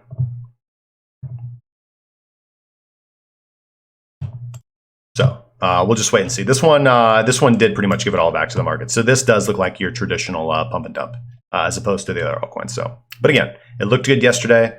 It doesn't look as good today. We'll see how this shakes out. But again, reversal evening star candlestick formation. We'll see if this forms a shooting star and pulls back down to 443. That'd be the next area of interest. So,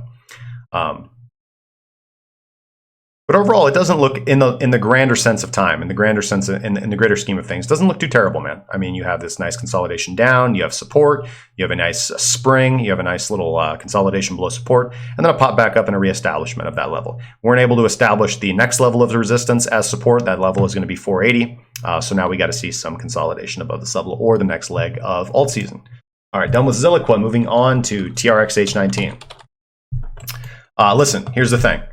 If the market dumps and takes everything down with it, then Tron and others will probably not pump. But however, looking at Tron, here's the thing: every other altcoin is pumped.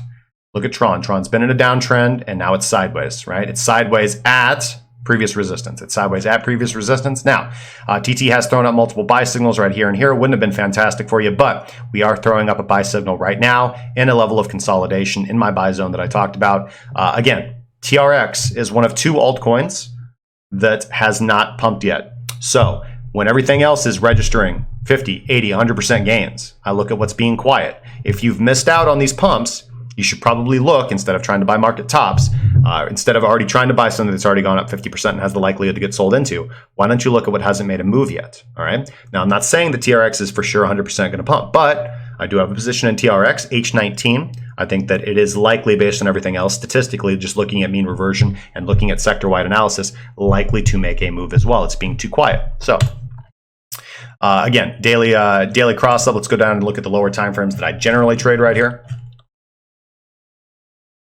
Yeah, the 8-hour bull cross up here and here. Again, this gets thrown off a little whack-a-noodle. Let's adjust this, see if we can't get. Let's calculate advanced price action and see if we don't get some better results. No, not necessarily. Let's try 5.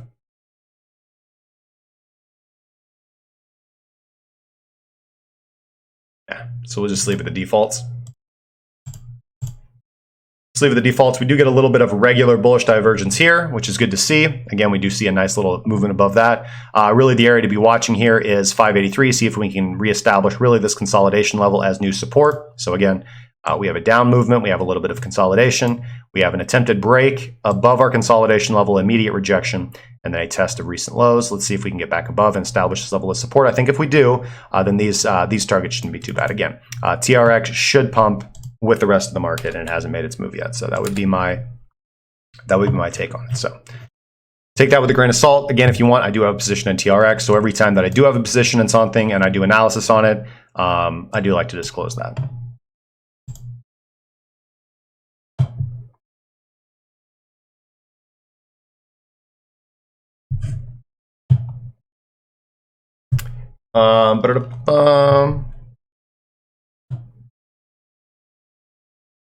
And same thing here. So when I talk about stop loss placement as well, you have support. All right, you have support. You had a liquidity grab right here, and then you have a stop loss on of that liquidity grab. So price should not return to this area if we are going to go on a bullish run for TRX. Okay, price should not return to this area. If it returns to this area, then that's a clear invalidation of the bullish trade. Most likely, if we end up getting rejected from this level right here, then I will be out of the trade. If we don't establish this level as support and we actually just get rejected from here, then I won't wait until the stop loss gets hit. I'll be out down here. But it's okay.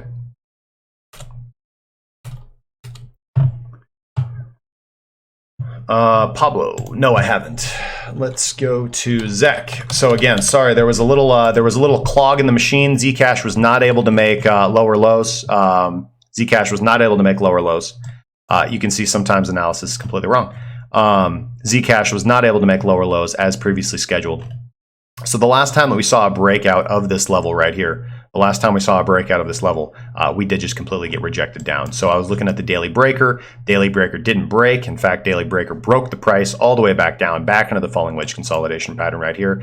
But this time will definitely be different. I'm sure it will be. Again, if we do establish this resistance downtrend, or excuse me, this resistance trend line right here. So if we were to actually do an analysis right here, so that level would be coming in around 0.13. If we can hold this level of support, which you can see we've tentatively wicked down to it again. Now we've got to take out this high before we can move higher. I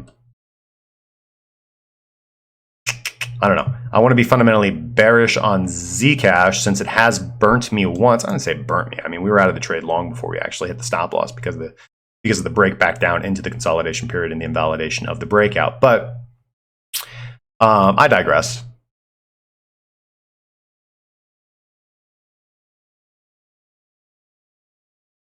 Let's see if this level holds as support. We could potentially see higher highs.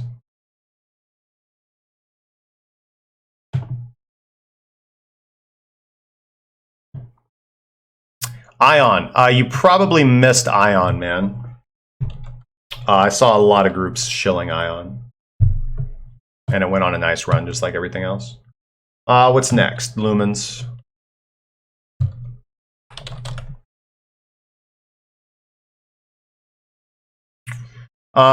This looks pretty good. Yeah, this looks pretty good, man.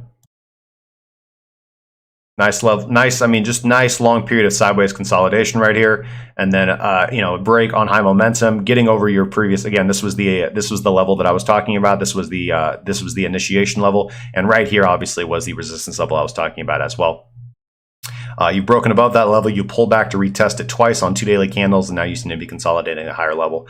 If the alts take a little bit of a breather here, again, expect to establish this level of about 2,500 as new supports, and then eventually we can start making our way higher. If we look at the VPVR on this bad boy,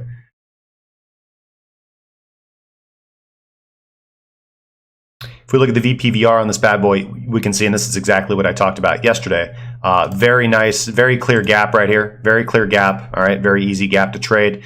Once we broke out of the consolidation zone right here and really got above resistance, which again, you would have had to be looking at the lower time frames. Let's see what could have caught that with the 8-hour if allowed you to catch that.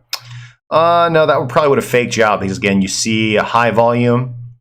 You can see here time transformation prints and natural volume. But again, you have a very, very, very long wick. All right. So generally when you see that, you're not, it's not confirmed breakout. 3-hour would have caught it very nice because again, you wick up, you do get a sell signal, but what happens, you pull back and retest support. And well, regardless of how you chop it, you probably would, if you were just looking for mean reversion, or excuse me, not mean reversion, but if you were looking for pullback or an SR flip, so a break, pullback and continuation trade or a BPC retest, you would have missed it, man. Maybe you enter on this candle, but most likely not. Most likely not. So if you're looking for your next opportunity on XLM, you're looking for this level to hold that support. You're looking for 2,500 to be reestablished as support. But again, talked about this before. You're a little bit below resistance. So you're still in no man's land. You're still around equilibrium. So this is your, let's see. I'll look at it this way. This is your previous. Well, I mean, it's just clear to see from the volume profile. You have a high volume node. You have a gap. You have another high volume node. If price breaks up here and consolidates, it's going to move sideways for a while and consolidate as we get new buyers in. And that's why consolidation at higher levels is bullish. If you see an immediate rejection, then that's something different because that means that there is extremely aggressive market selling going on and not aggressive market buying going on to sustain price at a higher level. When you see consolidation at a higher price, that means that although there's aggressive market selling going on because that's profit taking, there is enough new buyers coming into the situation to effectively distribute without significantly affecting price, and price can generally continue higher.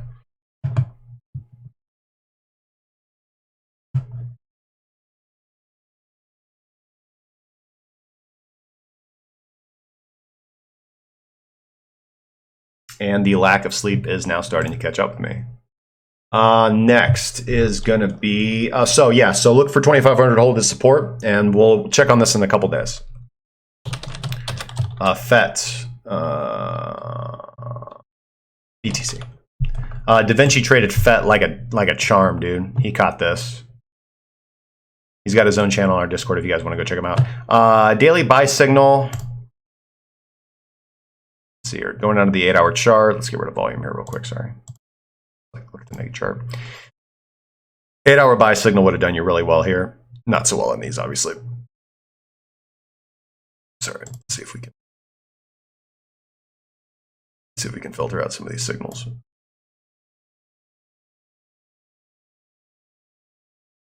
I guess it seems like we got the best.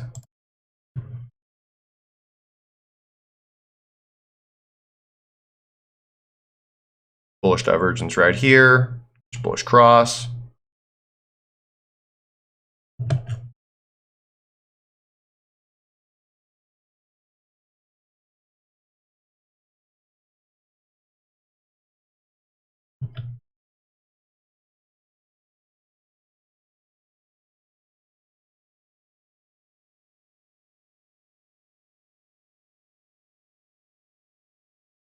Yeah, you don't get any Wada Atar here anyways. So let's see here.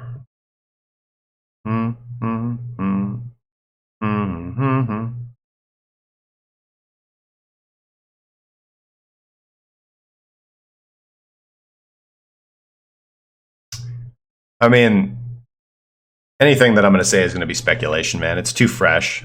We don't have any significant clear levels of horizontal support and resistance. Just doing a price action analysis again, coming back up, forming a lower high on a candle like this. That's a bearish candle, man. Just like we saw with Ziliqua. It's a bearish candle. Just ended up giving all the gains back to the market. Good trade, but just like this might have been a good trade, especially if you're using a trailing stop. Let's see how far you would have gotten on this. You could have gotten 8% off that one. Could have gotten off this candle close about 15-16%, which I think is about what Da Vinci got. So just be careful, man. Don't rush into anything. To be honest, when you got something this fresh, like, I don't know, I got no idea. I mean, we took a stab on Fetch. We bought it right out of the gate, and we sold at the top, man. So, not at the absolute top, but what did we make on Fetch? I gotta go check my trade journal. Again, I stayed up late to buy Fetch AI. Loading, now loading. Let's see, I bought Fetch AI at 92.03 and I sold it at 11.033, so about 20%.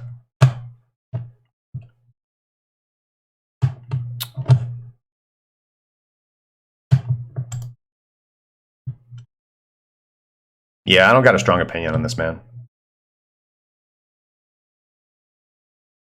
I mean, just the technical area to be watching for is the area where we already wicked down to. That would be your current resistance, like let's say 59.50. If we get a nice pullback to that level, that's probably what, like a 50% retracement.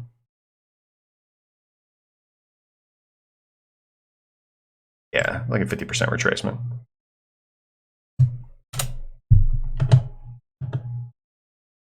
Hey, no problem, Max. Fetch Neblio icon. Schedule's right there, bro. You can see XRP's right there, man.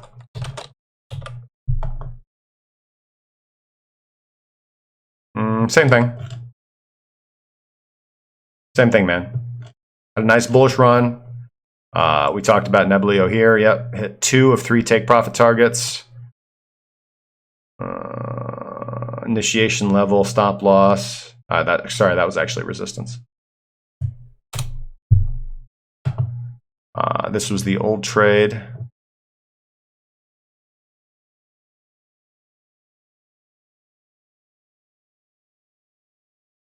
So you broke. Yeah, and as long as, if price can hold, stupid overlapping labels. If price can hold this level right here, so 33.070, we could have another stab, man. But we're going to have a little bit of price exhaustion right now, man. We're going to have a little bit of price exhaustion. So just wait. Don't rush into alts yet. Doesn't mean that alt season's over. Doesn't mean that we're not going to see continued expansion. But that's going to hinge on Ethereum, man. If Ethereum drops out of the bottom sooner than later and takes Bitcoin with it, then yeah, we're going to have to pause alt season for a while, guys. But if they continue to stay sideways, then we can see another run. We can see another run. And again, I think that instead of looking at what's already pumped, you guys should probably be looking at what hasn't pumped yet. I hope I've laid out that case. Yeah, fresh. I don't know. The daily's kind of going a little psycho here. Look at the 8-hour chart. Be able to see this look clearly. Yeah, pretty significant rejection, man. Which doesn't surprise me. You had a lot of trap buyers here previously. You had a lot of trap buyers here. And they used this opportunity to exit once price returned to their entry level. This is like Neblio. This is, I don't want to call it any names or anything. It doesn't really look like a pump and dump coin necessarily. Maybe. What are these? No, this doesn't look like a pump and dump coin. Just low liquidity in general. I don't know a lot about Neblio. Now you could make the argument that this looks like a bullish pennant, or excuse me, a bull flag. I don't know. Again, if price does an SR flip off this level right here, you're pretty good. Pull back, retest previous resistance. You haven't done that yet. You haven't actually worked down to that level. At the very least, if we do have an SR flip retest right there, then we'll at least probably move up another 6-7%. Retest resistance, maybe even higher. Let's see. Icon, ICX, USDT. Let's see if Icon's pulled back yet.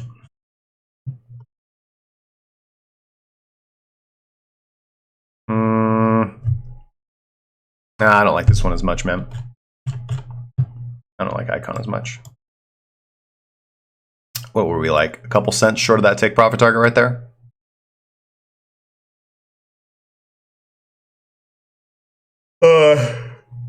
Yeah, broadly speaking, this was bullish. So resistance, pullback, high or low, consolidation right below resistance. That's generally a sign of imminent breakout, which it was.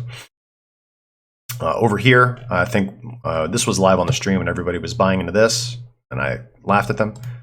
Not because there's anything wrong with buying a breakout, but you do want to wait for confirmation, which you would have just waited a few hours. You would have seen the price actually pull back below resistance and then rejected from it. And most likely probably hit everybody's stop that tried to enter into that. Yeah, just about probably hit everybody's stop. Because most of them would have probably had their stops right here. Or like here. Really, they should have had them. Yeah, here's where they should have had them. So when you break out and you buy a breakout aggressively, you don't wait for a pullback and then bullish reaction. You need to set your stop loss below the low of the candle that breaks resistance. Typically the way to do it. But this looks a little different, man. This looks like a top, pullback, and then lower high. Lower high forming right here. Fresh 8-hour crossover, bearish volume. Yeah, everything looks bearish on this. To be positive, again, same thing, man. Let's see if we have a nice SR flip. So 29 cents, man. See if 29 cents holds, and then we could probably move higher. But right now, this doesn't overly look fantastic to me. This does look like a high and a lower high. Yeah, so without coming back down to tap some more serious liquidity, or have an SR flip, which would be a strong signal for me, price is going to have to get over 38 cents for me to be an interested buyer. Yeah, it's quite a ways, but I don't care. But I got to look at it. ZERP. Going to the FinX. Yeah, you know what? And, believe me or not, but I was looking at ZERP last night. I was talking about ZERP yesterday. I've actually talked about ZERP for a while. And I did want to buy some ZERP, but I was just overextended and, I didn't want to. But yeah, good trade, man. Good trade.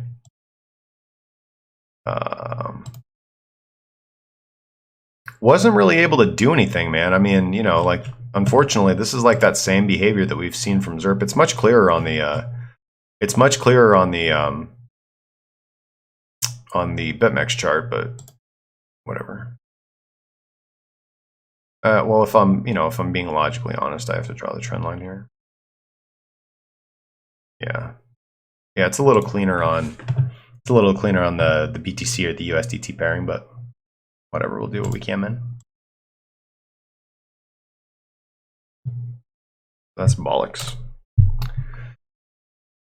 All right, so again, I don't like doing this because it feels like I'm forcing something now, but broadly speaking, that seems about right too, man. If you wanted to take out the tether pump, the tether pump. So a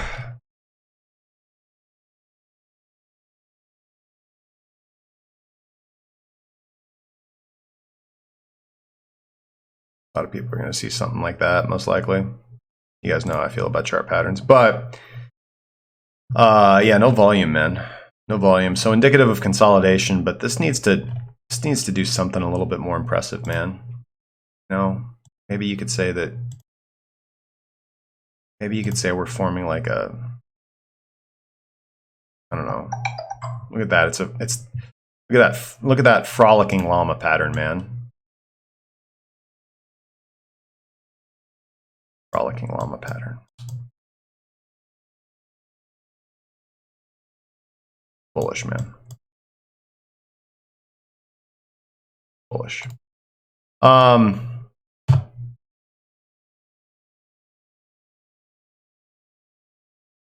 Okay, so let's get all that bullshit off the chart because none of that means anything. Let's just look at volume and volatility, man. No volume, no volatility, even off that nice little pump, man. Just had no follow through, dude.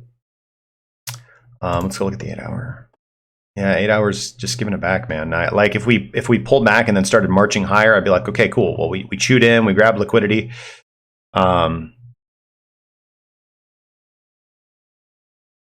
I don't really like it, man. I'd like to like it. I want a reason, man. But again, we also talked about going back to the bigger analysis of Bitcoin. Still looking for that big short, man. So I probably should have the balls and just go ahead and short ZERP now. It's probably what I should do, because that's going to be confluent with my higher time frame analysis, which we'll see on the daily chart right here. Oh, I mean, look at that. Look at that. Yeah, I think I'm probably just going to have to be correct, because again, I talked about this yesterday. I mean, that's just a beautiful gap, man. That's just such a beautiful gap. 8% to the downside. No follow through on that pump. I think Ethereum's going to tank. Broadly speaking, looks like a good opportunity to short. Return to the trend. See, I told you it's cleaner on the Bitcoin pairing. Return to the trend line, even though it's not technically drawn correct, but whatever. There we go. Return to the vicinity of the trend line. Grab this liquidity right here. Weak. Yeah. No volume. Reject from resistance. Yeah, I think I'm probably going to take a position on ZERP. I think I got a little bit of capital to spare for that. Jasper, dang it, you're late. Let's see here. Zao? Somebody wants me to look at gold? XR or USD? Oh, XRP, sorry. Feathercoin?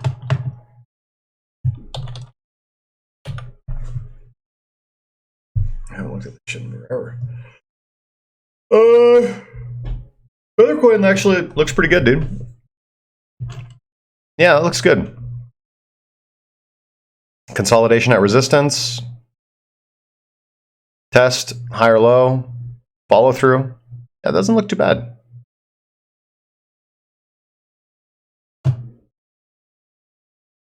Not overbought.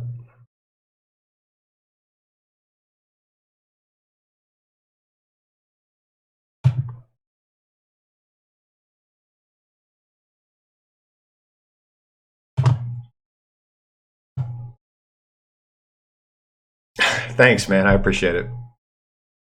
This is the new office, man. I don't got the screen up. The green screen. One of these days, man.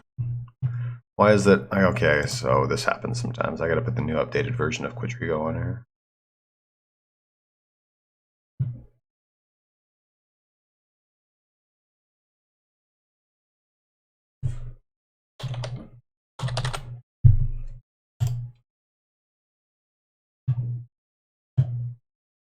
There we go.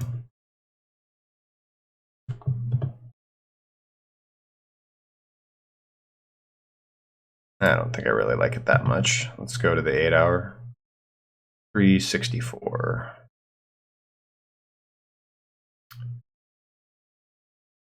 That seems right.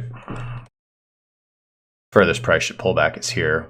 If it pulls back this far, you're clearly wrong. We're wrong. 422 would be where you initially take profit off the table and adjust your stop loss to break even.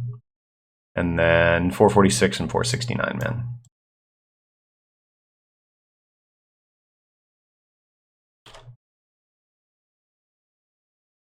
Doesn't mean it's going to pop right now, but just broadly speaking on the higher time frames, that doesn't look too bad actually. Higher low, coming it back up to resistance right here, or the range, and a little bit of consolidation below resistance. Doesn't look too bad, man.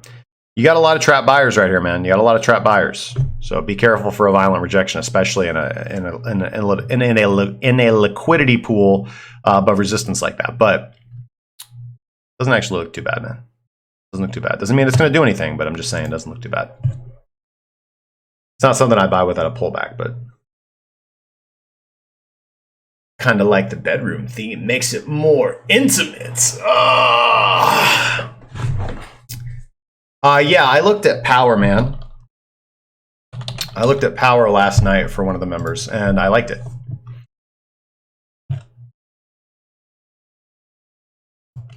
Same reason, man. Resistance, coming up to resistance on some good follow through. You have a nice little SR flip right here. Now, just pulling back the rest of the market. Let's see if we get follow through after we test resistance. Let's see if we get an SR flip. What did I say? Let me go find that actually. Can you talk like it? Whoops. This will be the last one I look at, guys. I gotta get going, man. I'm so tired, dude. Ooh, Jay Krause, you're from, hey, man. That's where I'm originally from.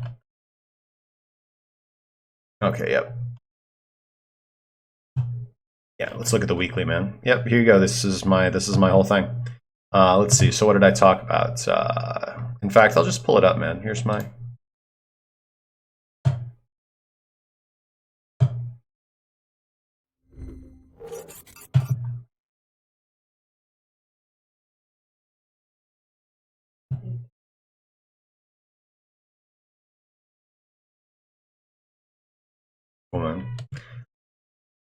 Yep, so this might be a little difficult for you guys to see. So actually I'll bring this over here and I'll switch over to the main charting and I'll point this stuff out on the live chart.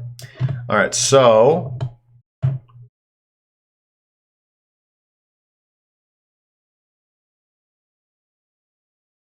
here's your range low, here's your range high, and here's your equilibrium. Congruent with your 50% Fibonacci retracement, all right? Your 50% Fibonacci retracement. The weekly is trading above your point of control on your VPVR. Trading above the point of control and above the range equilibrium, which is generally a good sign. Well, it is a good sign. Not generally, it is. Your weekly 8 exponential moving average. Oh, shoot. So I do got to save this updated indicator script.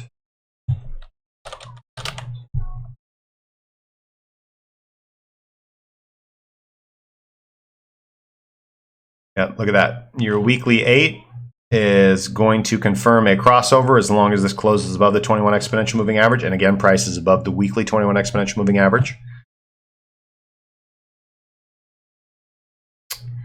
Let's see here. Look at that. You're going to be entering into the low volume node area of the volume profile right here. You're getting above your consolidation zone right here. So as long as you can close above that weekly 21 and above that upper range of the value area right here of this, or not the value area is what's in black, but above the high volume node here. And looking at, yeah, it's a nice gap up to $4,200. So a logical stop loss would be, again, you want to wait for the weekly to close because you want to get that confirmation of the cross and you want to get that confirmation of price closing above the 21 and above the high volume node. But should that occur, then yeah, you would set your stop loss below your high volume node because price is unlikely to go there if you are correct or if the trade's going to move in your favor. And then also we have the weekly Fisher crossing the 0 line, which we'll confirm on the weekly close as well. And WADA TAR confirming the explosion, man. So we got all these signals. And WADA TAR confirming it, man. Bullish volume, bullish momentum above the explosion line. I like it. I generally like it. Doesn't mean it's going to do anything. Just saying that from a technical perspective, it does look like a good setup. All right. I think it's about time for me to go to bed. I am pooped.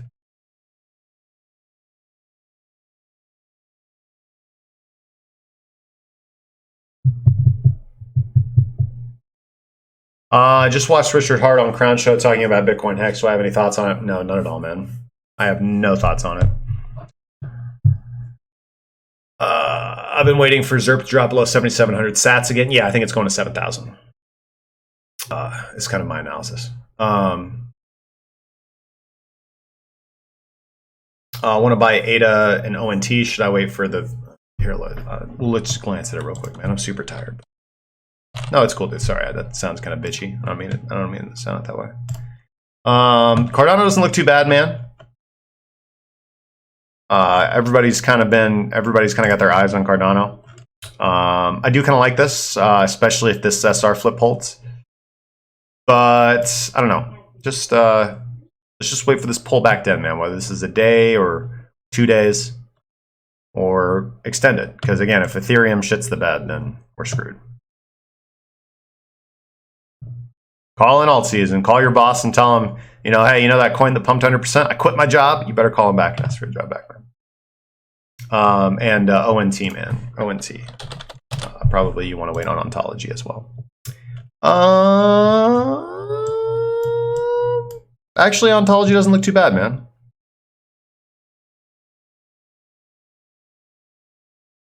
Triple test of resistance. Resistance is weakened. Equal highs, lower lows. It looks like an ascending triangle, man. Again, you guys know how I feel about chart patterns, but it's not the chart pattern or any technical way. It's just what price is showing you about contraction, man. I'd watch the 3-hour chart and look for an open and close above this level right here, or just this general zone right here. And yeah, that doesn't look too bad, man. Doesn't look too bad. Kind of my go-to, since I don't want to like spend an hour on this, which is what I'd do if I were trading it. Look, I'd look for a pullback to like 25.055, and I'd try to take an equilibrium swing at like 319.40. Or go to the 8-hour, and we'll pull up Godrigo, and 27.438, 28.796, 31.64 with a stop loss at 24.008. Doesn't look too bad, man. Actually, I do kind of like the way ontology looks there.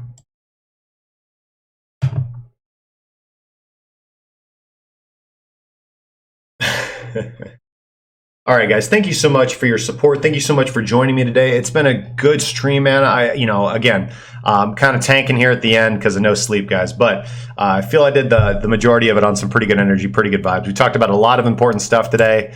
Guys, go back and watch the stuff. Go back and watch. We talked about. So just to give a recap for those of you who weren't with the whole show today. We talked about, obviously, let's go over here. Go to freemmo.crackencryptocurrency.com. We are teaming up with one of the proud supporters of the show, with one of our partners, MMO Pro, giving away 25,000 of their coins. Five winners will win 5,000 MMO coin apiece. Doesn't cost you anything to participate. Just go to freemmo.crackencryptocurrency.com, and you have the opportunity to win just based on doing some things to support the community, liking a Twitter, going to a Facebook page. Pretty simple stuff, guys. Costs you nothing. Takes you a couple of minutes.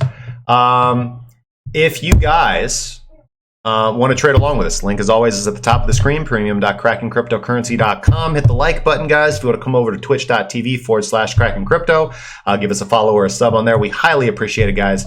Again, I am looking for Phil Son. Hit me up on the DM. I'll tip you some crypto, man, because you did comment to the question from yesterday. I randomly picked a winner. I used the clicker to pick it. I talked about BitMEX launching node stats to track the health of the Ethereum network. I talked about Ethereum lows Medium article and Jameson's last responses to that. I talked about how Ethereum is going to shit the bed. I talked about Bitcoin technical analysis, how Ethereum is most likely to drag it down due to the longs to shorts ratios and the bearish technical setup. Liquidity zone overhead, pretty much throughout the exact targets that I have for my short entries. And then I talked extensively about the Ethereum longs to shorts, and I went over a ton of shitcoins just now. So I haven't looked. Hey, Floyd Have, I'm sorry, man. Sorry I missed your question. I did not look at Komodo. Let's see here. Copy. Ryan and Tech Engine asking to go over free sig. Hey, thanks, Vitam. I appreciate that, man. All right. I'm randomly clicking on this, Scott. Oh, there we go. Yep. You guys, go check out the blog. You'll see one of the latest posts that I did for BTT BTC. You guys are looking for something that I do think is a low performer. All right. That's all I got, guys. If you have any comments, questions, concerns, sarcastic remarks, and/or death threats, please leave them in the comment section down below, or you can reach us at contact@crackencryptocurrency.com. I want to give a shout out to all the supporters of the coin, man, or excuse me, all the supporters of Kraken Cryptocurrency, MMO, X42, 0Z, and Spectre Security Coin. So thank you guys so much, as well as your Crypto Daily. So thank you guys. You guys are awesome, fantastic. I love working with you guys every day. And so the question for the day, guys, to leave in the comments section or to come in the Discord, guys, discord.krakencryptocurrency.com, because it says much about the community as the show. What altcoins are you guys in right now? Do you think we're going to see a very significant pullback after this nice little alt rally? Do you think we're going to see a drastic pullback, a slight pullback? Is this an opportunity to buy the dip? What are you guys in? I'd love to know, man. And again, random commenter is going to get some free crypto tip to them in the Discord. So anyways, guys, that's all I got for today. I will see you guys tomorrow. And until tomorrow, trade safely.